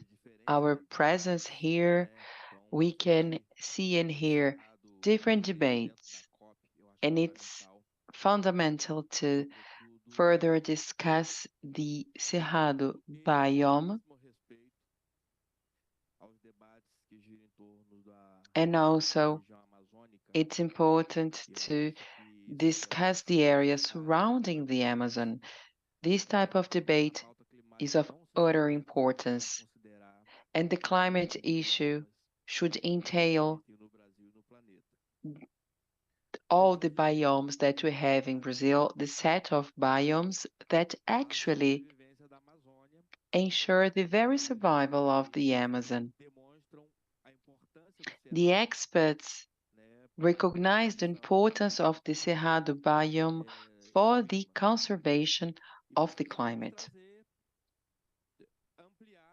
Therefore, we must have a larger debate so as to include the different peoples, the 29 traditional communities that have been identified in Brazil. We need to discuss about the quilombos in Brazil. We heard our sister Regina, who touched upon the impacts on the quilombos in the northern area of Brazil. This has to be said out and made clear, because we are never heard, we are never consulted. It is the other way around. It is up to us to ask questions. So we have to ask, this is a transition, but who's going to pay the price? We are now preparing for COP30, which will be held in Brazil, in the Amazon, in Belém. So we have a responsibility, but we have to open the debate.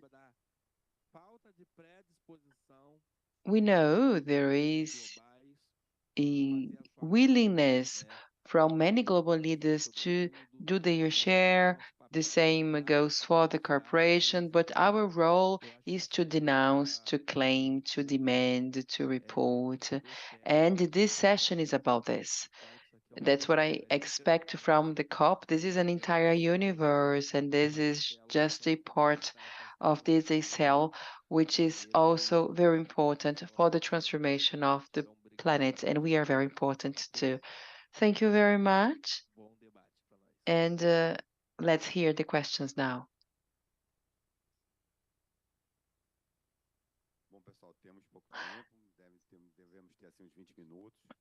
We have about 20 minutes, not much time. Let's hear from you. Good morning. Congratulations for this panel. My name is Cristina Alfeu. I am from the Casa Socioambiental Fund. I have no question, but I wanted to make a comment on the funding issue. Time is short, and the problems they advance rapidly, and the funding issue is always hampered by diagnosis and the assessments.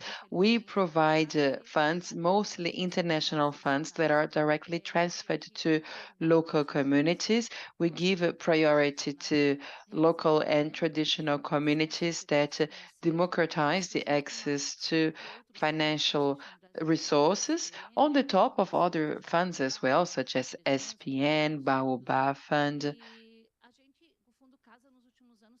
And the CASA Fund has a commitment with the Quilombola agenda. Recently, we donated 6 million reais to the Quilombola agenda, which is very few. We know we have a call for 1.5 million, and then we receive 100 projects that are submitted, and we would need 4.55 million to fund these wonderful projects. So time flies, funding is needed. We have a lot of knowledge. The communities are ready to receive the funds. So we really needed to get the work done so that we can make these funds available. Thank you. Good morning, everyone. My name is Luciana. I come from a artisanal fishing community. I come from a riverbank community. I am here thanks to Black Voices for the Climate organization, and I have a provocation to make a comment. We cannot deny that things changed with our new administration, with the new president. We have a better influence of social movements, open channels, but not here at the COP, actually. So again, yet once again, we are discussing amongst ourselves all the time. So here is my remark. During his campaign, our president said that we would not have drilling in the Amazon River if he was elected. But one day after the COP, on the 13th of December, we are going to have this auction that we coined the end of the world auction. So how do you see this situation? One day after the COP, we are going to have an auction. In this sense, taking into account that the president stated we wouldn't have a drilling and oil production in the region of the Amazon basin. Well, if we're not going to have extraction, why we're going to have the auction? What do you think about it?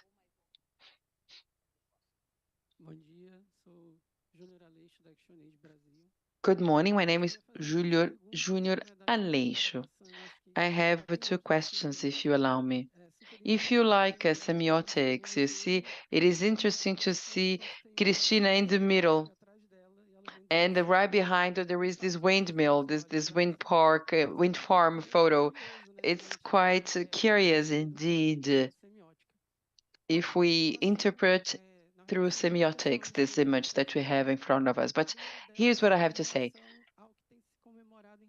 First, I'd like to discuss the MMA agreement with funds from Germany. As we know, Germany is very enthusiastic when it comes to having the implementation of wind farms in Brazil because Germany produces green hydrogen and this is highly reliable on wind farms in Brazil. So this is something we should think about. We should better understand.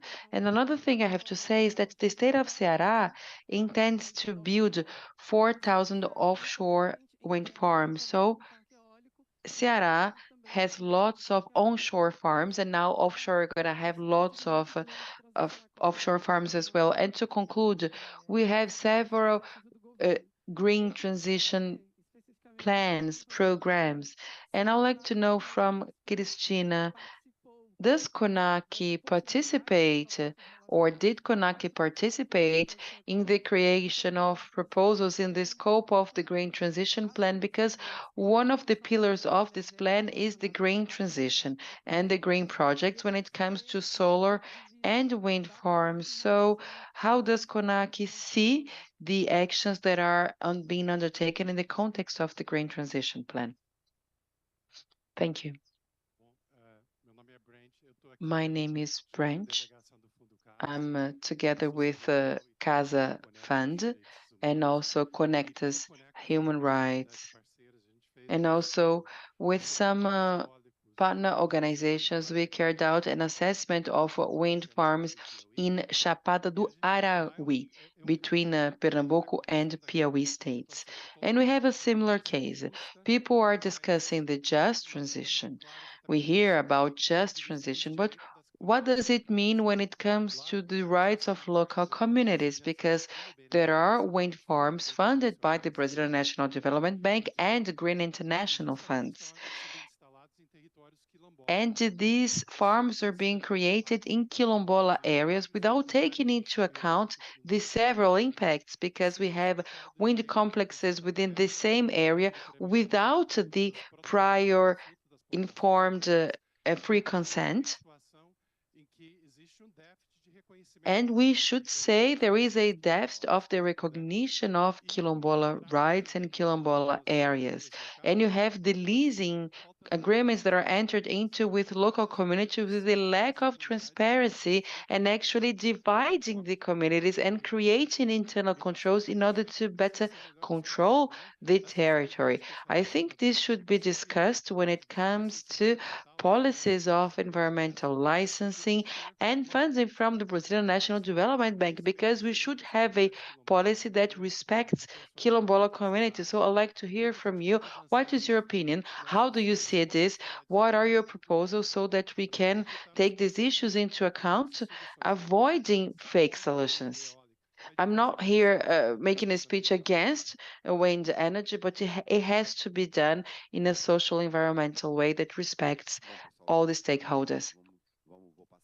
Okay, so given the time, I will hear from the panelists now, but to summarize the issues, we heard from Casa Fund, we have this issue of pressing time. Luciano from Vozes Negras, Black Voices for the Climate, made some comments on CONAC. Julio Aleixo from ActionAid mentioned the wind projects in the area with support from Germany. We have the comrade from Casa Fund who touched upon the impacts of the just transition. So we have several questions that are in connection with the transition agenda and the need for funding. So who wishes to go first? Let's go.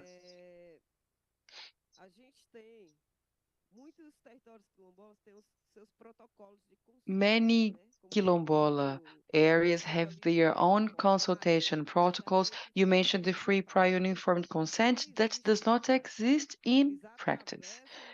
what happens in practice is that they go to our territory, they impact our territory. So our protocol for this type of situations, and here I wish to talk about these undertakings. Well, this does not exist. At CONAC, we have been working in this sense to defend our territories from an environmental perspective. We got together in the context of the territorial environmental management of Quilombola areas, claiming for some guarantees in our territory.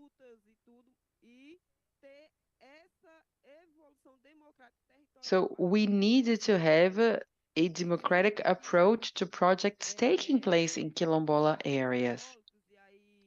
When it comes to the wind farms, and we host one of the largest wind farms in Brazil, which is the Cumbi, and which is in a Quilombola area named Aracati. Plus, with the drilling for oil extraction, we have a neighboring community that is going to be auctioned in one of the auction blocks. So the impacts are huge in our Quilombola areas.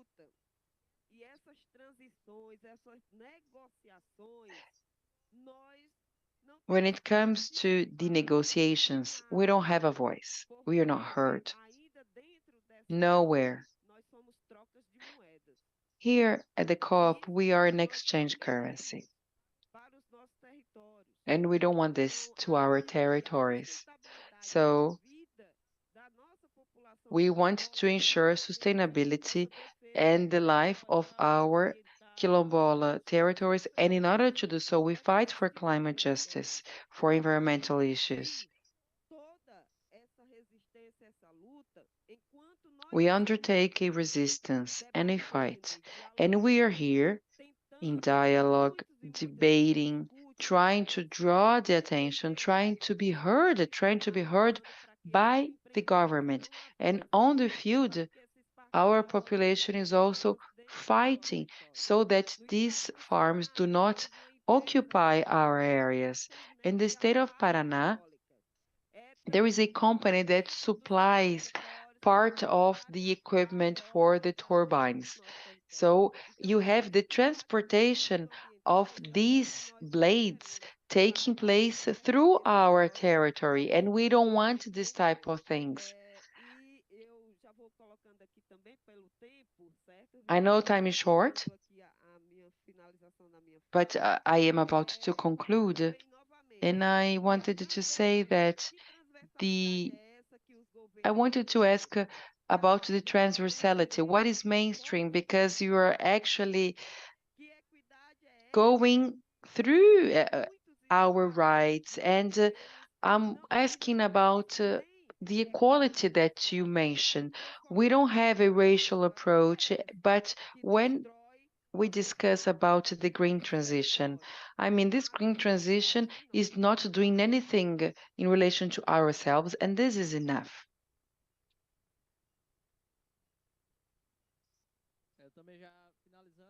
Yes.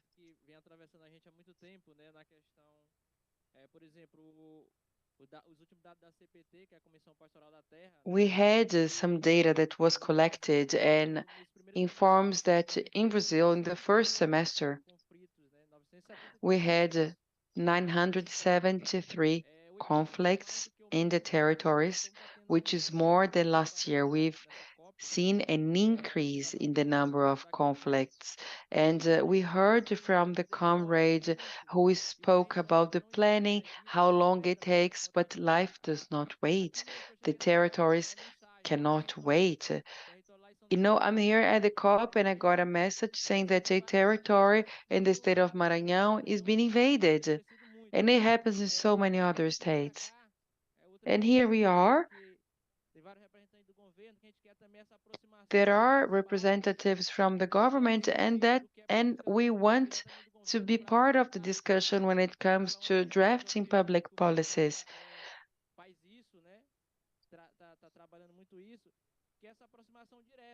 we should have this direct relationship, and also we should have a direct access to the funds without intermediaries. I am a social communicator in a Quilombola community, and I should have at least the tickets being paid for so that I could carry out my voluntary work at the communities.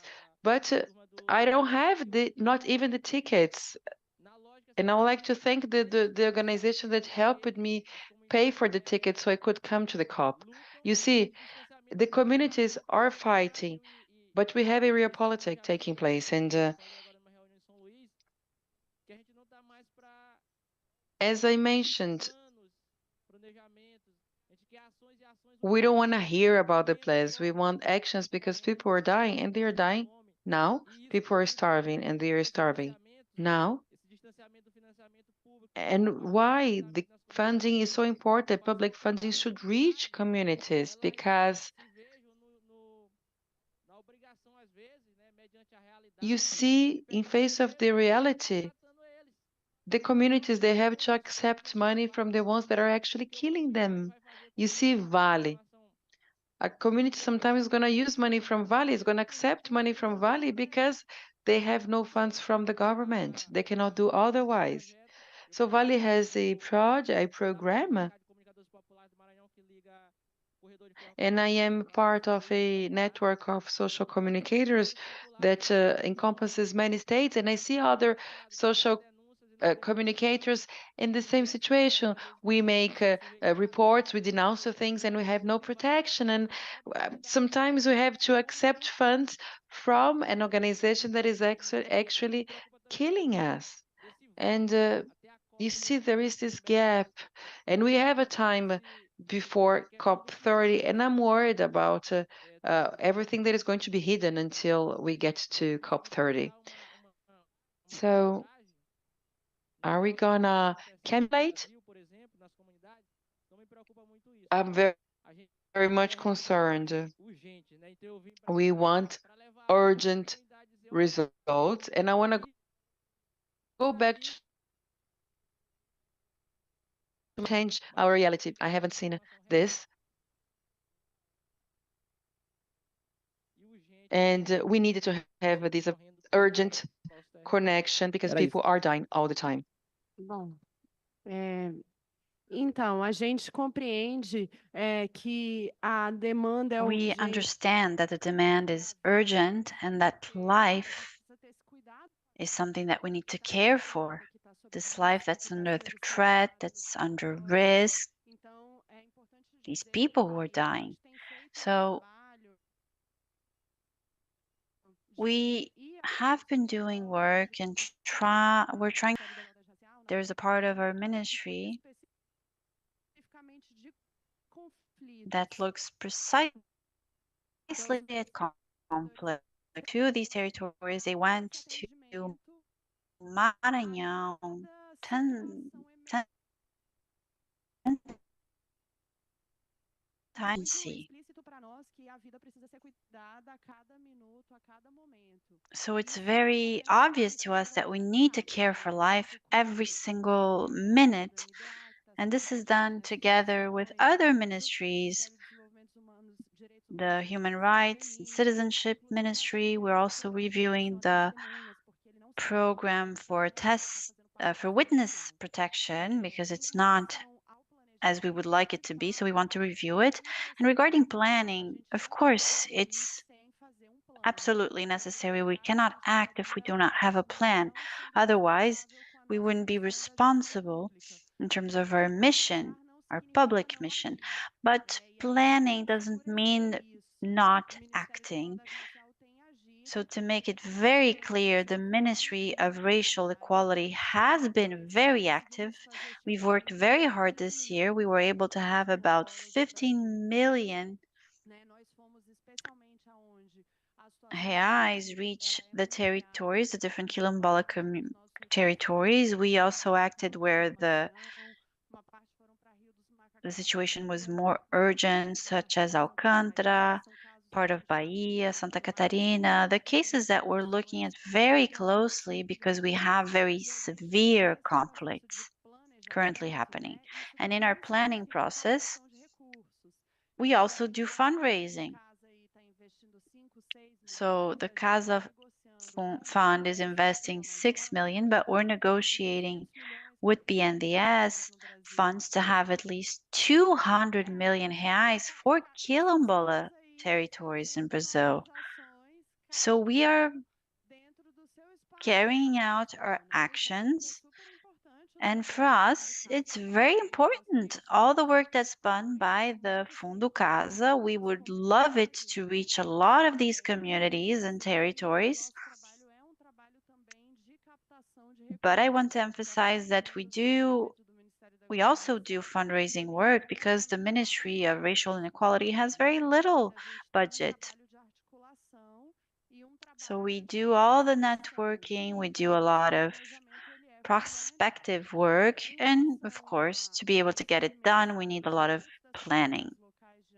Regarding the rights of communities in light of all these projects that are planned, I want to mention Decree 6 or 16 actually, that talks about the competence of our management board. One of it is making sure there is free, informed prior consent to quilombola communities whenever there is a government or legislative act that will affect them, observing a convention by ILO and the existing consultation protocol. So this is important. And I want to close by saying that in Brazil today, there is no prior consent.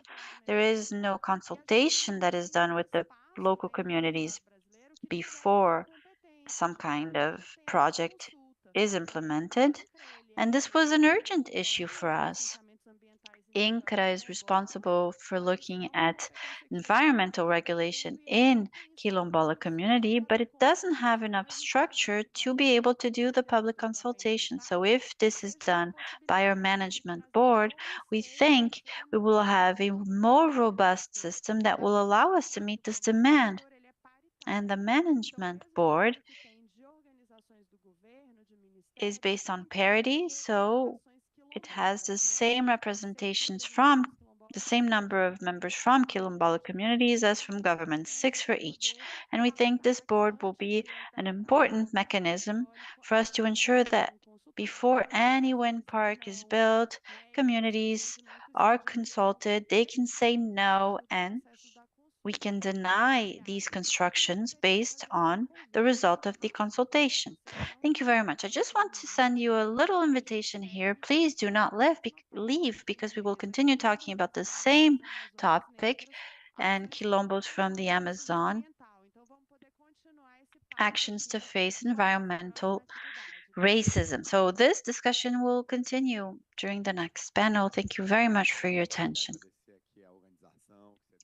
Thank you. Thank you to the organizers who have given us the space. Thank you to our panel members.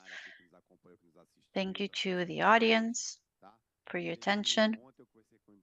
Yesterday, I was talking to the head of the Brazilian delegation, André Correa de Lago, and he said that the phase-out agenda that's been mentioned now at the end of the COP, the impact of wind parks, and also we didn't agree on the image that's being shown behind you. I don't know if it's what they always show, if it's standard, but we didn't agree with it. And he said something that makes a lot of sense. This is a debate that society needs to have. We need to take it to our Congress, and Brazil needs to debate about how the transition is going to happen. How can we go from fossil fuels to a cleaner mix? We want to get it done. However, we can accept the way it's being done, the way in which it's being done in these quilombola communities, wind parks, etc. So the process is not right. So that's the challenge we have. Thank you very much, and I apologize for being a little bit late.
Pessoal, muito boa tarde a todas, a todos, a todos. A gente vai começar agora painel organizado. Good afternoon, everyone. We're going to start with this panel organized by the Ministry of Social Equality. The title is From the Quilombos in the Americas to the Black Amazons, Actions to Fight Environmental Racism. Let me call Erica Tamalungu.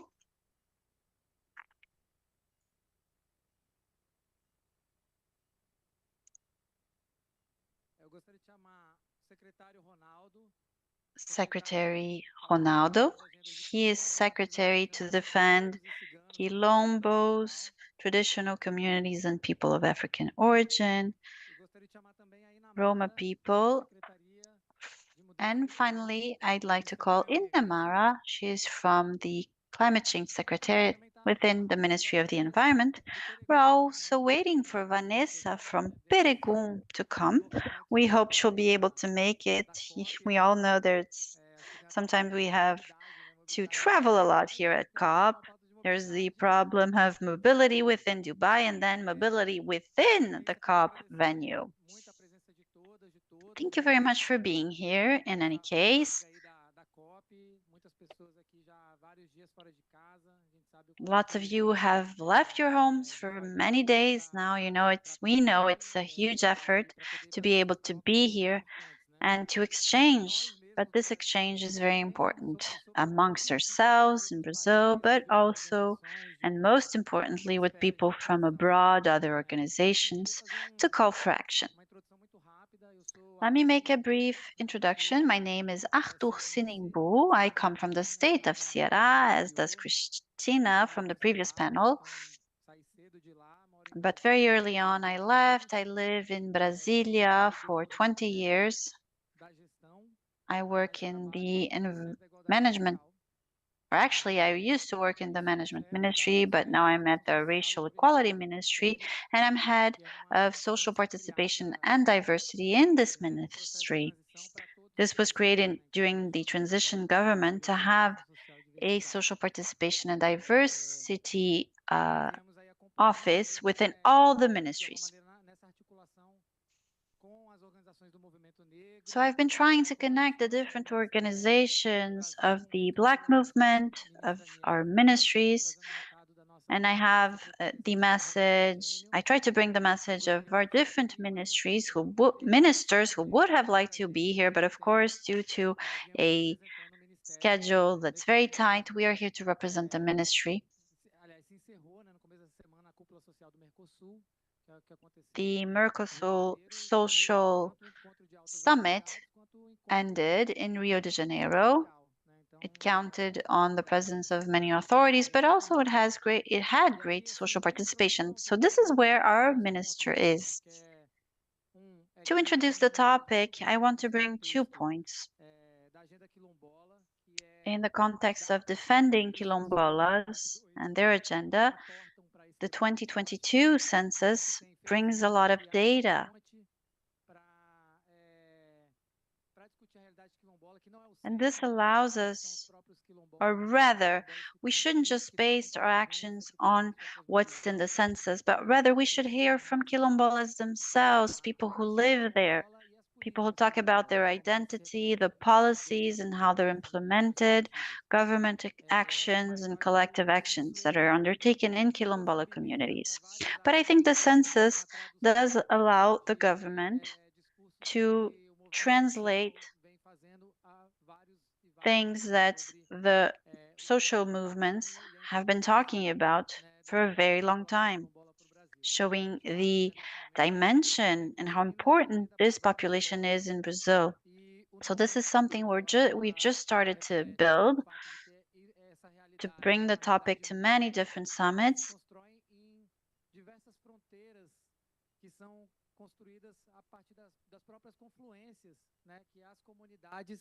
And these communities, they are very well in connection with each other, and they're able to join forces to defend their topics, the topics that are of interest to them. So we can talk about the Quilombos from Brazil, but we have this project, Quilombos in the Americas, that talks about integrating all of these peoples in the Americas, finding similarities, common challenges. And we have the other side, which is Black Amazons, looking not only at Quilombos, but rather the reality that the Quilombos from the Amazons face. And recently we organized an event in Belém that was a way to prepare for COP30. It's what we call the Amazons Dialogue, and both inside the Ministry of Racial Equality, but other sectors as well, had to work very hard to be able to provide your interests, the interests of people, Black people from the Amazon, since this wasn't really a topic. And no one really understood that there was actually a racial debate about what's happening in the Amazon, which is so obvious for people living there. So this is the first topic. I think Quilombos have been able to build their own way of working, their own borders, their own convergence. And I want to start with a question that someone asked me at breakfast today. Not per coincidence, but we were sitting with Abigail. She is an electric engineer and works in the transmission line company in Ghana. We called it Electro Ghana to make it simple. So she comes from Electro Ghana, and she asked what we work with, and we said, well, we're here to defend Quilombos, former slave communities. And she said, well, what are Quilombos? What's their importance when talking about climate justice? How are they relevant? And that's when we understand the diaspora that actually affects us all. We're sitting next to her. We have no idea what she had to go through to be an electrical engineer in Ghana and to work for the energy transmission company there. We have no idea what she went through. So I was telling her that we have no idea how things work in terms of university in Africa, what kind of life people have. We don't have access to this information in Brazil. And at the same time, she was very interested in understanding a little bit more about Quilombos, rural communities in Brazil, and their role in terms of climate justice. So we got this question from someone who was on the other side of the Atlantic, but I'm bringing Abigail's question here today. And I want us all to reflect about the role of Quilombos in the climate justice agenda. We propose that you each have 7 minutes for your initial comments, and then we can hear from the audience.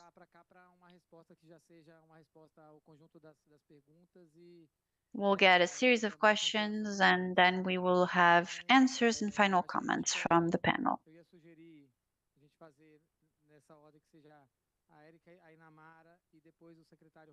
I thought we could have Erika, Inamara, and then Secretary Ronaldo, and then we will go to the audience. So I will keep track of time. Thank you. Good afternoon, I think. It's already good afternoon. I'm Erika Monteiro. I'm Quilombola from the state of Pará in a community called Itanquamiri. I am coordinator of CONAC for the North and coordinator of Malungo, which is the state network for Quilombolas in the state of Pará. I'm also part of the women's group inside CONAC. This question allows me to talk a little bit about my current situation. I live in a quilombo. I take a boat every single day to go to Belém, where we have the Malungo office. I have to go at 7 a.m. and I come back at 6 p.m. So to talk about environmental racism is precisely showing our reality and discussing that. To give you an example, if you live in a large urban area, when you go to a meeting and you have a specific time, you can call that you need to get there by, you can call an Uber and you will make it. If I miss my boat at 6 or 7 a.m., I can only go to Belém the next day, or otherwise I need to have my own car. So racism starts due to a lack of infrastructure. So being a militant is very hard. We have to face a political context which is not ours. CONAC recently launched a campaign that states where forests are standing, women are there, and it was done in partnership with other institutions to be able to show the women and the Quilombola women fighting to protect the forest. So we said, well, we'll hire someone famous to talk about Quilombolas. And Selma said to me, of course not. Why do we need a famous person? We need a Quilombola woman to be able to tell the story of Quilombola women. So we chose Erica and we launched this campaign. We've been fighting racism from the bottom. In our community, we have 208 communities. We have a Quilombola association, and during the assemblies, 90% of participation is female participation. So 90% of the coordinators are women. But do you know who makes the who signs the document in the end? A man. And within some organization, this is also the case. It's very obvious.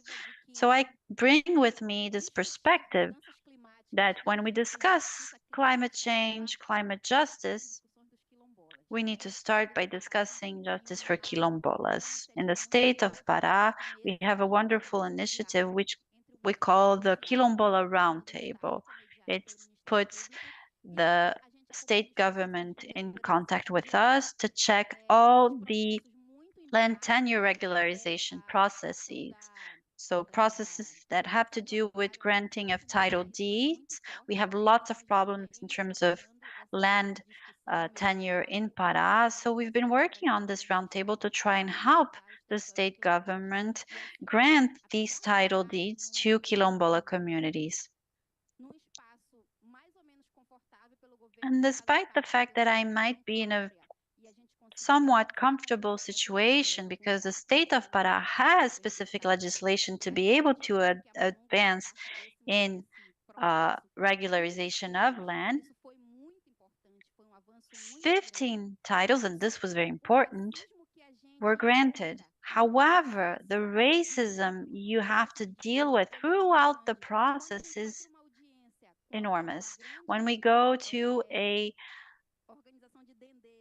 when we have, for instance, a lawsuit for a very large organization,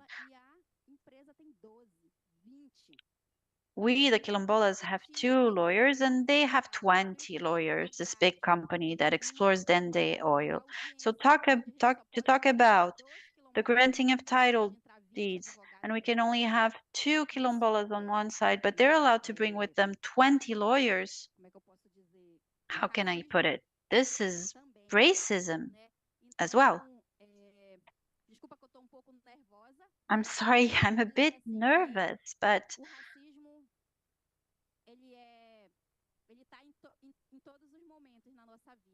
racism is present at all times in our lives, despite the fact that we've been able to advance in terms of land tenure regularization. Policies do not reach us. We've been debating a lot with the state government and with the federal government about these topics. However, policies are not in effect. In the state of Pará, we've built a bioeconomy plan to make sure that populations would have access to lines of credit, to investments for youth and women. This still is just exists on paper. We now have a plan to recover and restore riparian forests. It looks very beautiful on paper, but it's still not in practice. And now a RED program is being developed. Companies are coming to talk to us and proposing contracts that are going to be 30-year contracts, and the government is helping us in structure our contracts to be able to sell credits, carbon credits. But it's new discussion, it's a lot of technical terminology, so we are not really able to follow it all. So sometimes I feel like you're asking me, do you want to die now or do you want to die in 30 years?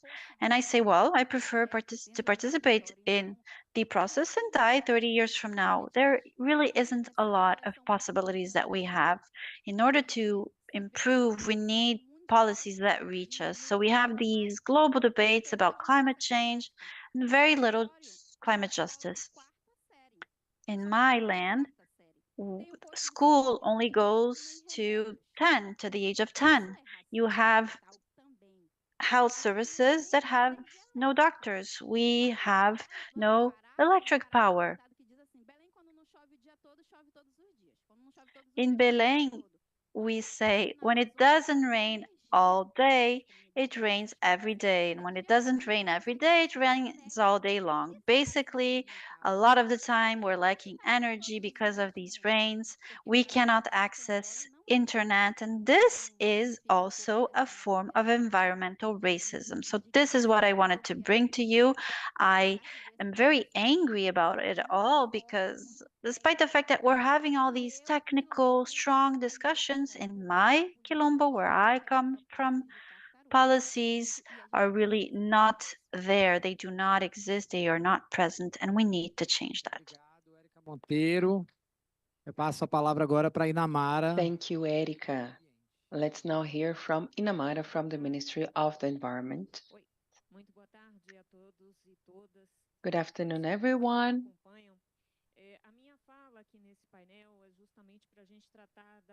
Today, I'd like to discuss actions to tackle environmental racism in the context of climate change.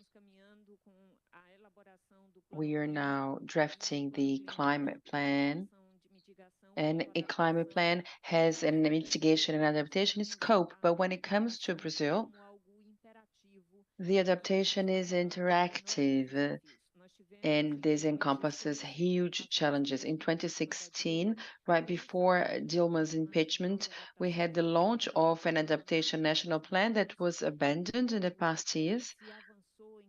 We've advanced very, very little in an adaptation agenda in Brazil. Lula's government resumed the environmental agenda in a very bold manner, and we can see this in the adaptation front. We can mention a cut by 50% in greenhouse gas emissions, by 2050, 53% of reduction by 2030. And this can be measured, assessed, verified, and implemented. So the federal government is confident it will be able to meet mitigation targets.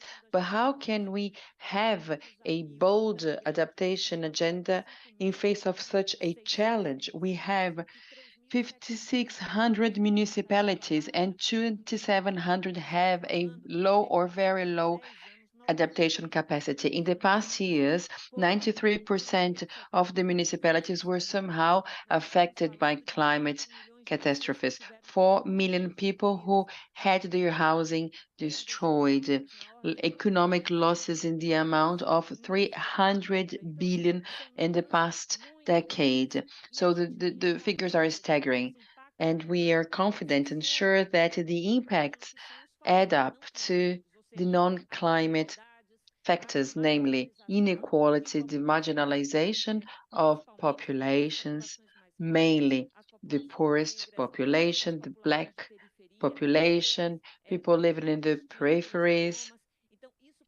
in several biomes. So this is a very big challenge for us. Nevertheless, the Brazilian government is daring and wants to act. Our adaptation plan includes an overall strategy, but also 15 sectorial plans. For the first time, we will have a plan targeted at racial equality and fight against racism, and 15 of this out of these 15 sectorial plans, we have several measures that are mainstream. So we need to include this population that are the most affected. And the thing is, the most affected are the ones that least contributed to the climate change, and they need to be taken care of when it comes to the adaptation. Therefore, we need to build this process of fighting inequality and racism. We also have a sectorial plan for traditional communities, another sectorial plan for indigenous population, health, water resources, energy, cities, and in each section, we understand that these sectorial plans must contribute to promoting climate justice. In this sense, we had debates with the civil society in order to collect some inputs. And the Ministry of Racial Equality is responsible for the technical implementation of the sectorial plan. Lula's administration resumed the Interministerial Committee of Climate Change, and we are heading the working group, one of the working groups, and we have a chronogram. We have to conclude the sectorial plan by September, and we know there is urgency. However, reinforcing the adaptation agenda includes three very important axes. One is national planning, including specific sectorial plannings, knowing that these sectorial plans, they have means of implementation, budget, and a governance so that we do not stay at the proposal level. We want to reach the implementation of the agenda, and we have a 2025 horizon, 3 cycles for the PPA, payment for environmental services, and we are going to design an agenda in order to implement these sectorial plans. And what about the other two axes? The number 2 is support to municipal level adaptation plans.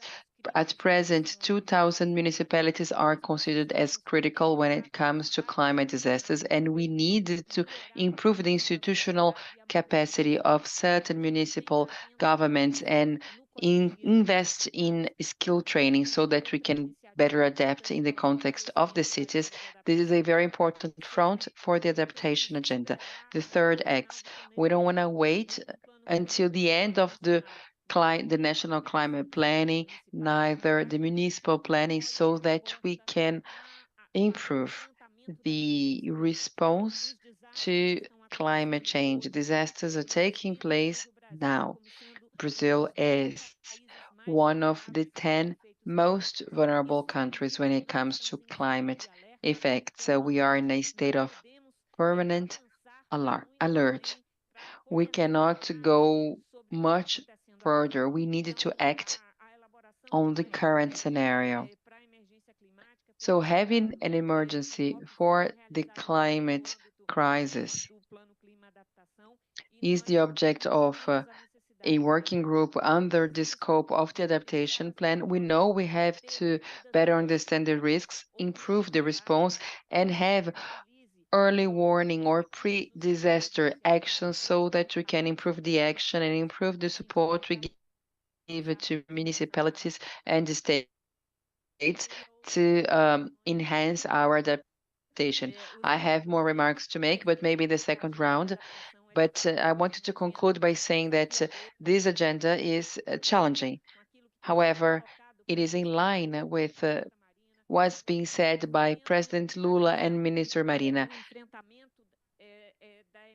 namely, tackling climate change includes reducing social environmental vulnerability and serving most vulnerable populations, namely Black population and the poor population in our country. Thank you very much, Inamara. Now, I'd like to hear from Secretary Ronaldo dos Santos, Secretary of Policies for Quilombolas, African people of African origin, and people of African religion and Romani. Good afternoon, everyone.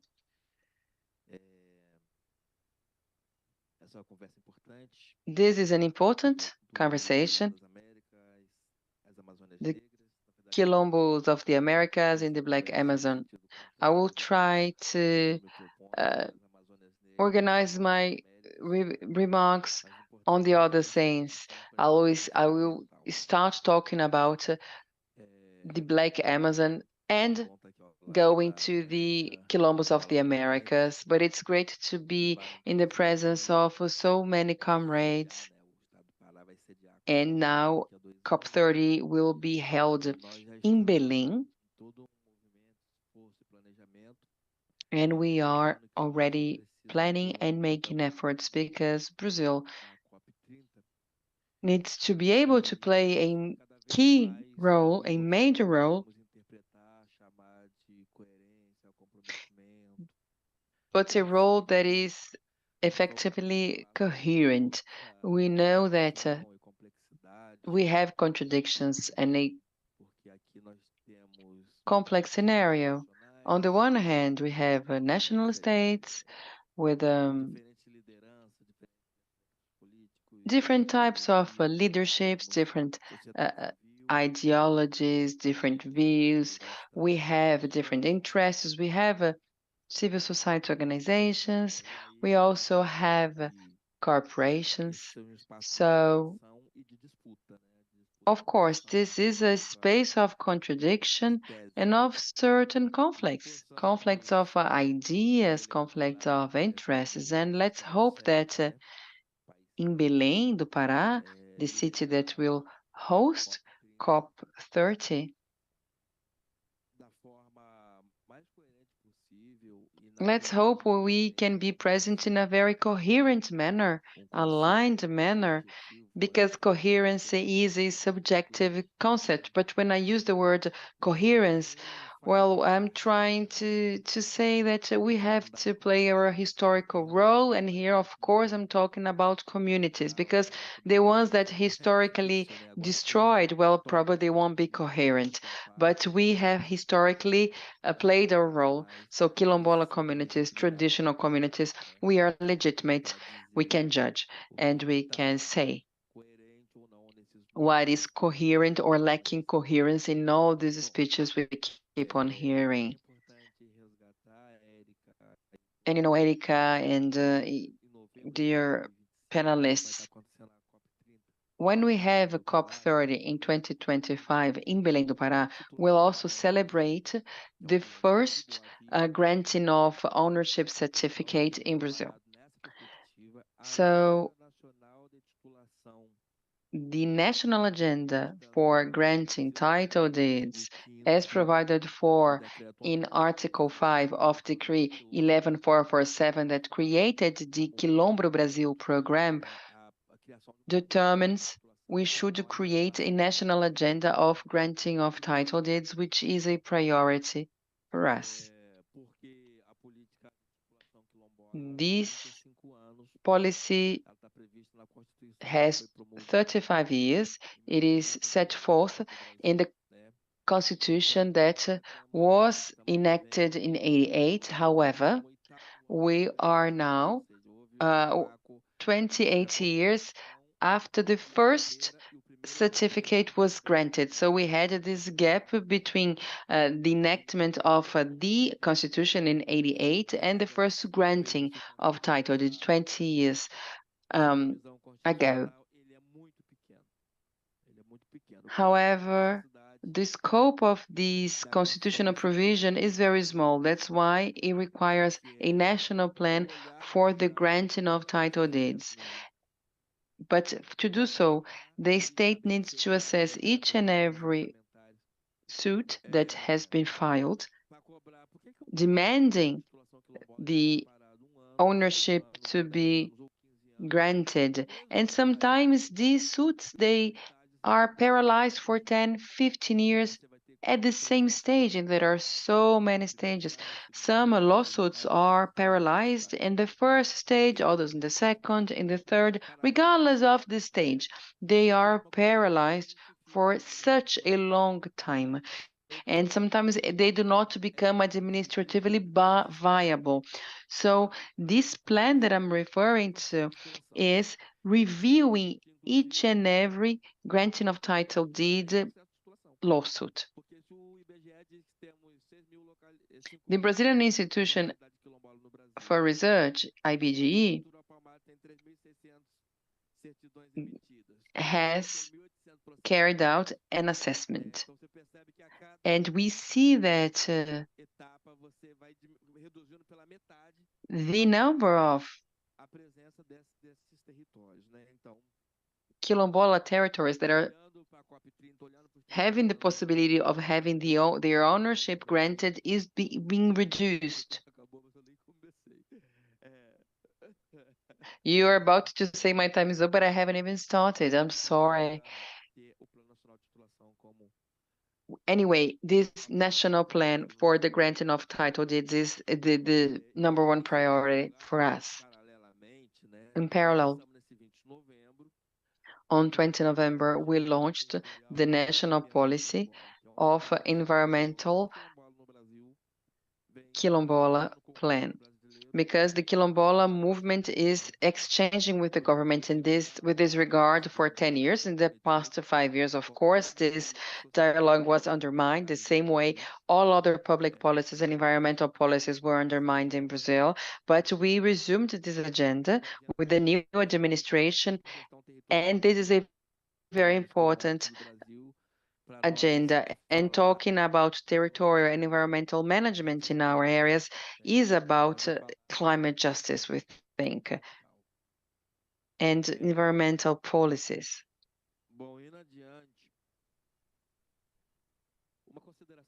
It is important to highlight that a few decades ago,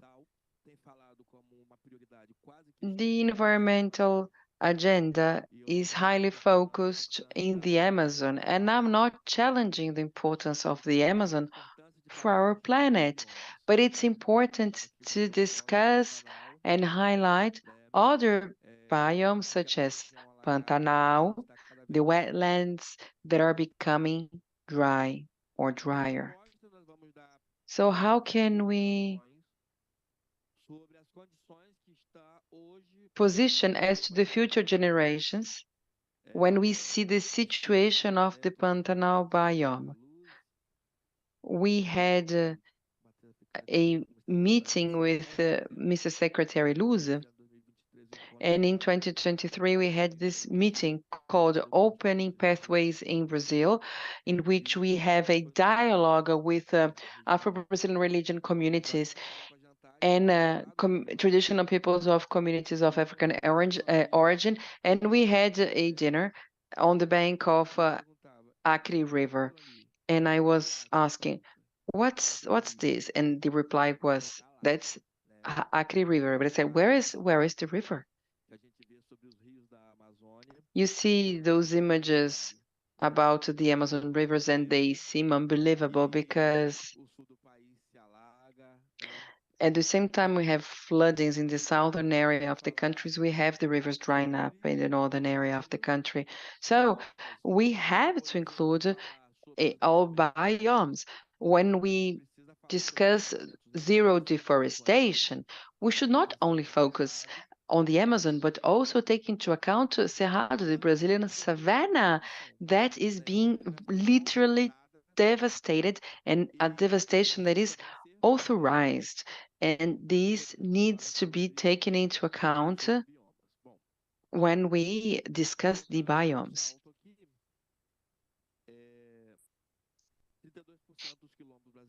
32% of Brazilian quilombos are located in the legal Amazon. This is important data, meaning, but it also means that 68% of quilombo communities are located outside the legal Amazon, another important figure.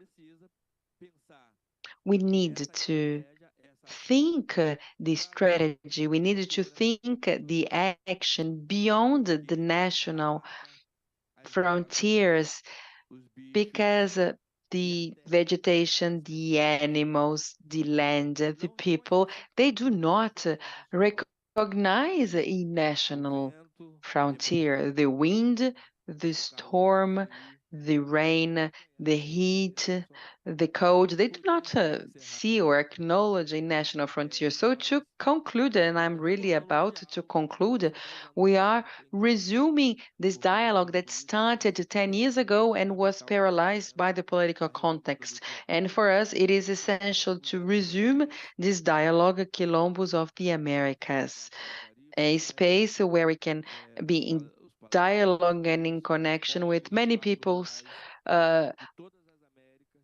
rural populations of African origin in different countries, and we needed to have a strategy that's Latin American sized, not only a Brazilian policy. We have this conference taking place, and we need to say that there are other biomes that are important, that matter, and there are other people as well who contribute to the preservation of the environment, and they needed to be recognized and included in the discussion if we want to ensure the future of the planet and the generations. Thank you, Secretary Ronaldo. I think, unfortunately, Vanessa from Perigum wasn't able to make it, so now we'll go to questions, comments from you, our audience. We'll have a round of questions so we can hear from you.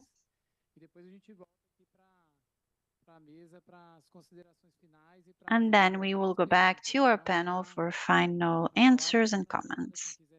So you have the floor. If you have any questions or comments, please raise your hand.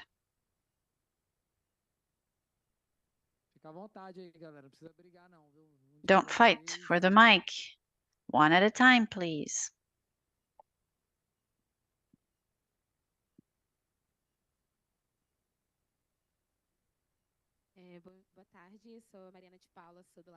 Hello, I'm Mariana de Paula from Labijaca in Rio de Janeiro.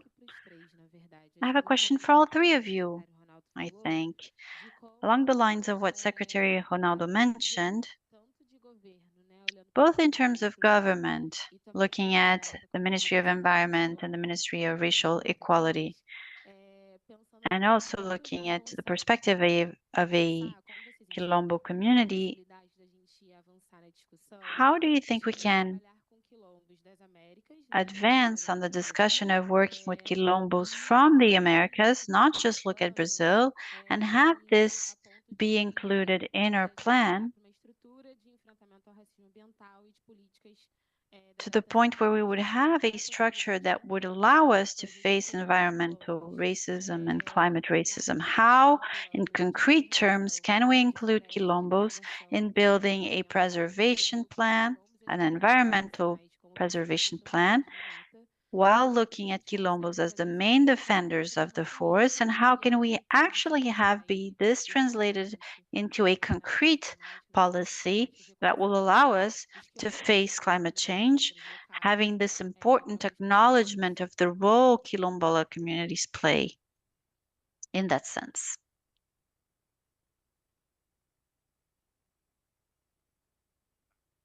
Obrigado. Bom, primeiro eu queria parabenizar aqui a mesa Congratulations to the panel, very important panel for all of us. De fato, nós precisamos fazer uma internalização, né, das pautas, assim. E aí, secretário, eu acho que I think, Secretary, do trabalho que nós vemos enquanto movimento, you know the work that's being done in terms of our movement to be able to talk to everyone. In Brazil, there are lots of different networks, traditional community networks. We participate in them, but I feel like the state is lacking, especially regarding climate and the climate agenda. We cannot get started if we can't get the land regularization process going. So I think INCRA should participate in the process. A lot of the time, it's the ministries themselves that provide incentives to agribusiness. So I think it would be important to have them participate in the debate. Because talking to the Ministry of the Environment, it's something that feels like home. But what about the other ministries, the ministries that support the people who are actually chasing us? And one other aspect which is important here in this conference is talking more about biodiversity. We have a specific article in the Biodiversity Convention, and I was in Geneva last month, and we felt like there was a lack of dialogue between Afro-rural communities, because it seems that in that sense, they look at Brazil and they think, oh, well, it's all settled. But we're still fighting. This is still an ongoing struggle. Our traditional knowledge is stolen from us every single day. And this is done by huge pharmaceutical companies in Brazil or multinational companies. So we're talking about climate, environment, what we know and what we do for a very long time. But on the other hand, that knowledge is taken from us. It's being stolen from us every single day. It's knowledge that should be shared, that's important for all of us, for the survival of the forest. But amongst ourselves, we cannot even get it or settle this issue correctly. So I thank you and I congratulate you on putting this discussion back on the table, and I hope we'll be able to work together towards a constructive program for our region. Hello, my name is Aline. I work with Neafro Brasil.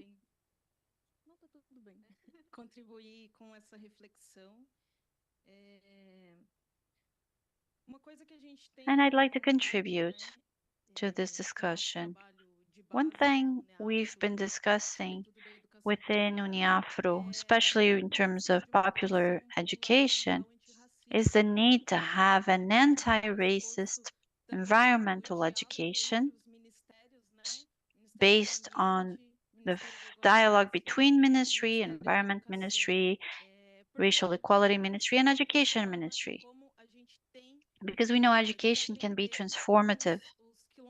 And there's a lot that we can learn from quilombolas, both in terms of techniques for environmental conservation, respect for life, welcoming all the biodiversity that exists and protecting it. So how can we learn from them, and how can we take that knowledge to other territories, such as the peripheries of large urban areas, large cities?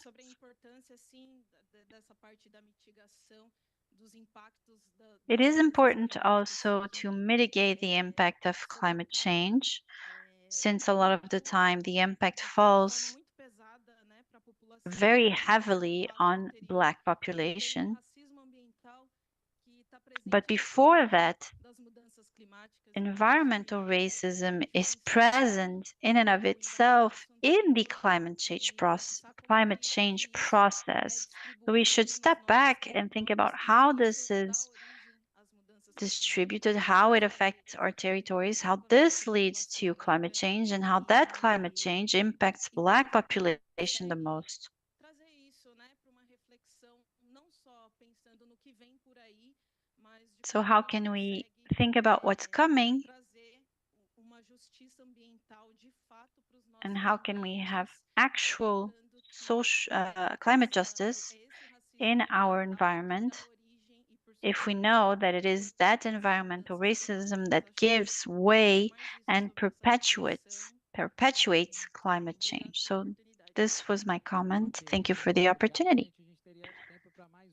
Thank you, Aline. We have time for one more question. I have one more thing I want to add, looking about the idea of just transition. So we talk about policies in general, but if we look at the transition and our energy mix transition, how can we get that energy transition linked to the quilombos? Maybe we can go the other way around. For the answers, we'll start with Ronaldo, then Inamara, and then Erika.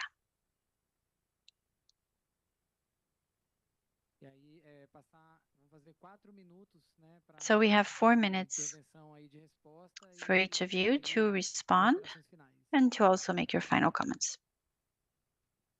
Bom, primeira pergunta, Maria Paula. First question, Maria Paula. Como a gente consegue trabalhar, aí você fala do Quilombo das Américas. You talked about Quilombo of the Americas, Black communities and Quilombos being included in the construction of a plan to protect forests. Well, I think Quilombos, but not just them, traditional communities are already protecting forests. But what we need to do, in my opinion, is to have the policy realize that, acknowledge that, and know that they're actually way ahead. Year after year, COPs like these become a negotiation forum where you're negotiating climate. However, those who are already protecting forests are not participating in the negotiation. A lot of the time, they do not have access to the results that come from the negotiation process. So it seems as though the way in which we've built this system will not allow us to actually solve the problem. We haven't set the necessary conditions to solve the problem. And this is why, year after year, we are witnessing the climate collapse. Maybe for 30 years, we've been failing in how we have these negotiations, how we set them up, because we have chosen. Maybe we're doing the right debate, but we've chosen the wrong path. So Quilombola participation, traditional and original people's participation, can't be something that you have as an affirmative action, as a quota that you have to struggle to fight, to have someone pay for your ticket so you can be here. This needs to be turned around. And I'm talking from my own perspective, but within the government that I participate in now fully, it's something that we have to discuss and we're trying to convince. What was the other issue you mentioned? Energy transition, just transition, it's the same thing.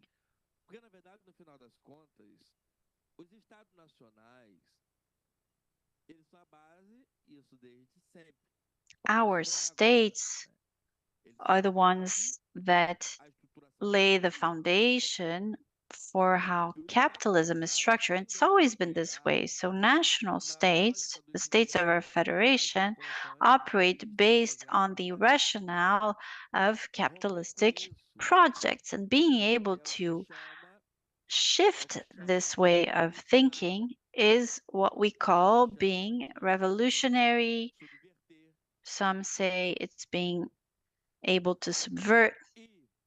to have a paradigm shift, and a lot of national states are willing to do that. Isso não esteja assimilado pelo conjunto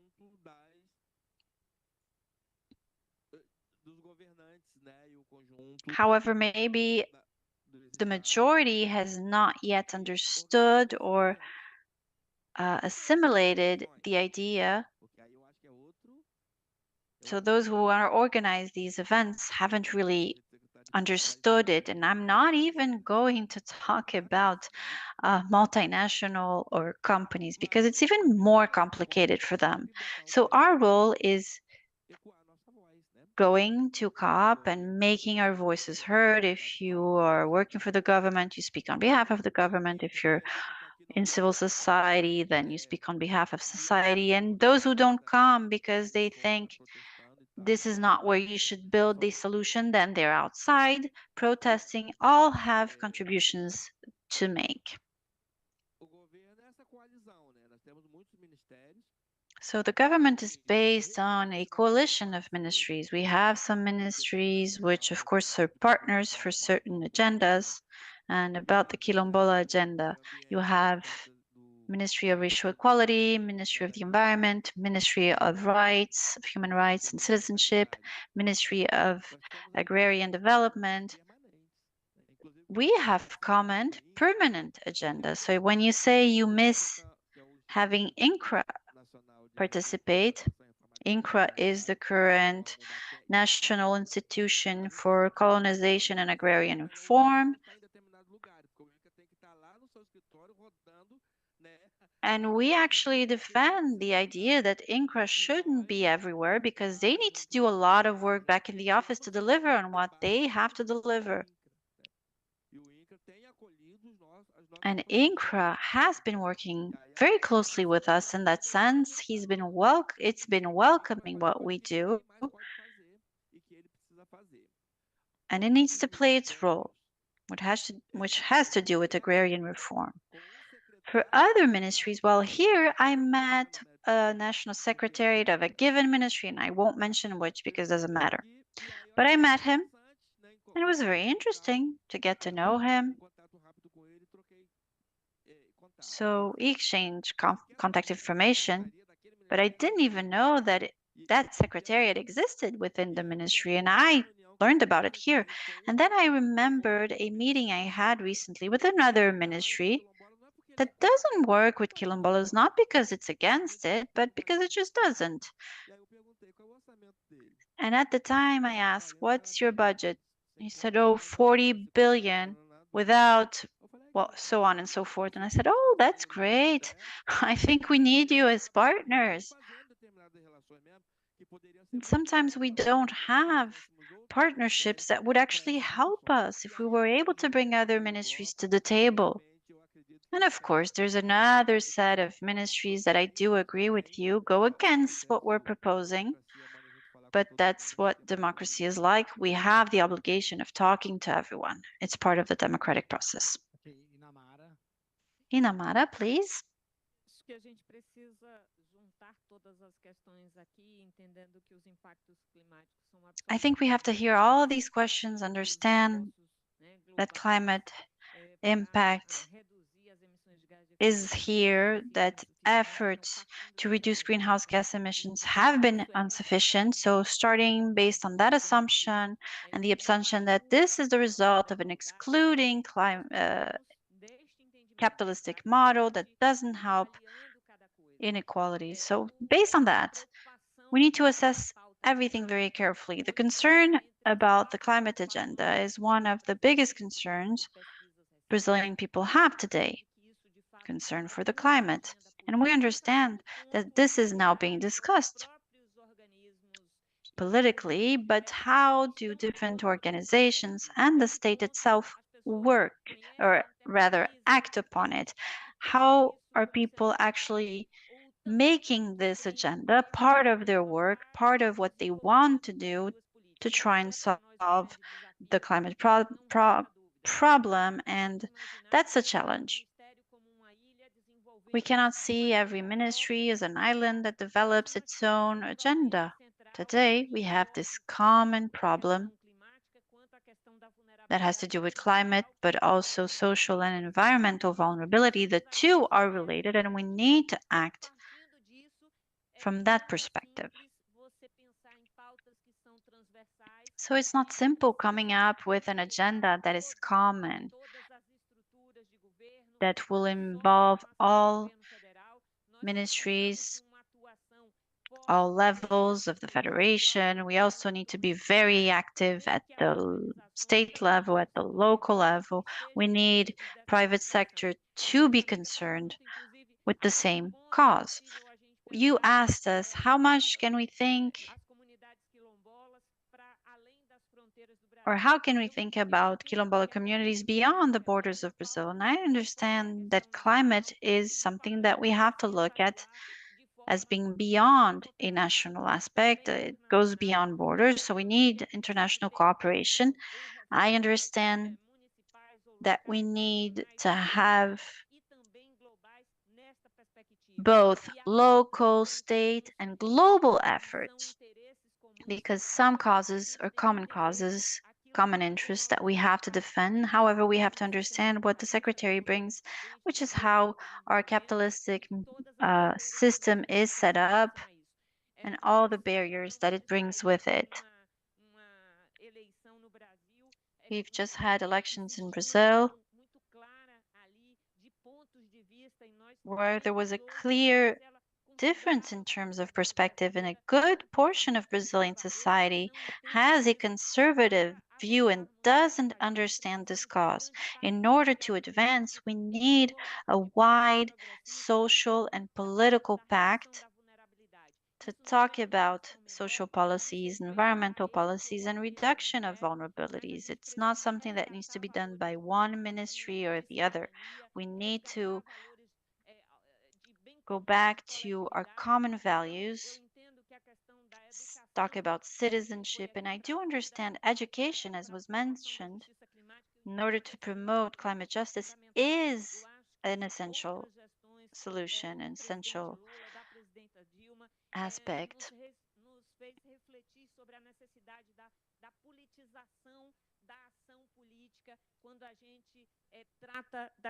President Lula has defended that, the political aspect, the idea of being able to reduce vulnerabilities and making this a political cause, and more and more we're going to ask for that paradigm shift, for a change in mindset. It's not simple to do if you're a manager, if you work in government or in civil society, but it's important for us to think about a common national sovereignty agenda to defend those who are most excluded and to have policies that work towards that goal. I think the climate agenda is not one that will be realized or done by the Ministry of the Environment. It's done by the Ministry of Cities, the Ministry of Social Integration, the Ministry of Agrarian Development. So it's a cross-sectional topic and it needs to permeate the entire process. Talking about the climate agenda, we have an interministerial committee for climate change. All the ministries participate. The Ministry of Racial Equality is part of a working group on adaptation, and we're asked to work on the topic very strongly. We need to make sure that the climate topic is present throughout all ministries. Indigenous peoples, racial equality, looking at food security, health. It's a common cause, it's a common agenda, and we need to come together. We cannot compete, of course, with the budgets that others have, but this needs to be seen as a cross-sectional agenda. We need everyone to integrate their efforts so the various public policies that try to reduce vulnerabilities and increase our adaptation capacities, all these efforts need to be brought forward. Thank you very much for the opportunity to participate in this event with you.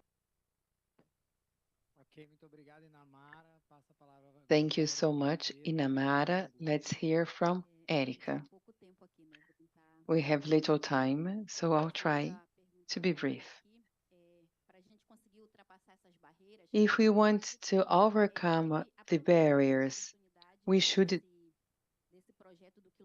take advantage of this project, Quilombo of the Americas, that was created by the Quilombola movement in Brazil. Actually, a brilliant idea supported by the Brazilian government that are improving some of the actions included in this project. And in order to overcome the barriers in Brazil, it is necessary to involve organizations from other countries, actually. I had the opportunity to visit Colombia. And once I was there, I found out that women cannot receive a title deed because they are women. So the ownership certificate has to be on the name of a man. And also, thanks to this project, I visited other places and I was able to meet a group of women in Ecuador where I heard that women live in situation of slavery, some women. So these discussions cannot take place in parallel. We have to take advantage of this beautiful project, Quilombo of the Americas, and let's put our countries together so that we can try and find a common strategy, a joint strategy to climate change and climate justice. I believe that the Americas kind of feel the same way I felt on my first day at the COP, displaced without knowing what to do. So we need to get together and mobilize other organizations from other countries so that we can make this fight together. It's no use if we say, oh, I am from the government, I will do this on my own, and then an organization does something on its own. No, we have to combine all segments. And as I mentioned earlier in another panel, people from social movements, they have solutions for all problems. And when the government hears these social movements, things begin to change. So we do have to take advantage of this opportunity. This is a wonderful project. And we have to put the Americas together because if countries operate in an isolated manner, we won't be able to advance on these issues. So let's take advantage of the strategies created by the social movements and have them been implemented by the government. Because if we think that the solution lies on one side and then the other person thinks the solution is elsewhere, we are never going to get anywhere. So that's what I had to say, and I wanted to thank you very much.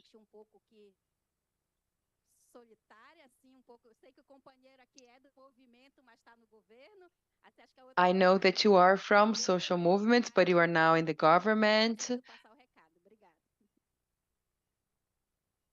Thank you. Thank you. Thank you, Erica. Thank you, Mr. Secretary Rolando. Thank you, Inamara.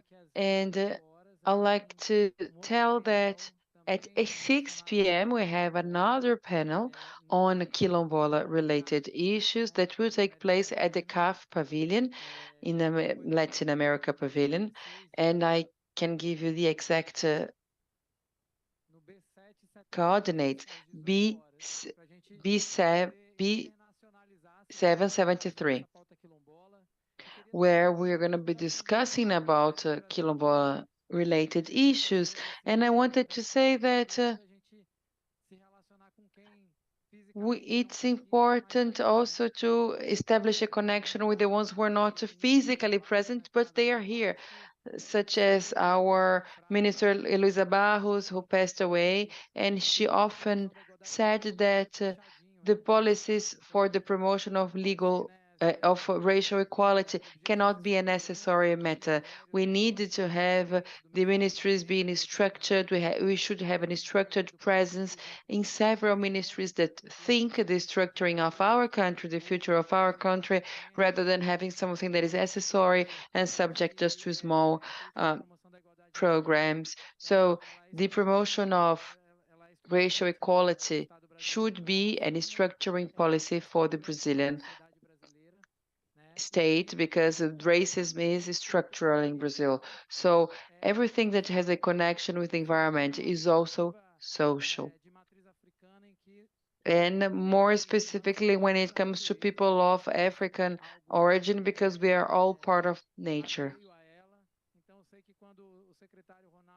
And when our secretary, Mr. Ronaldo,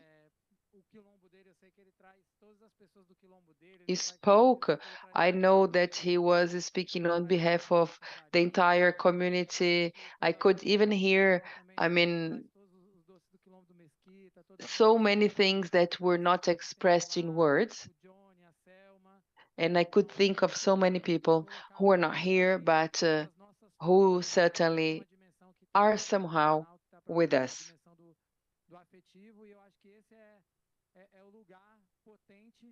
And I think that we are in an important place, and we know the limits of certain debates, and this limit is not because of the intellectual capacity, but because of the places from where they speak. It is essential to have structuring policies of social equality. And to conclude, I'd like to recall another ancestor, Negro Bispo.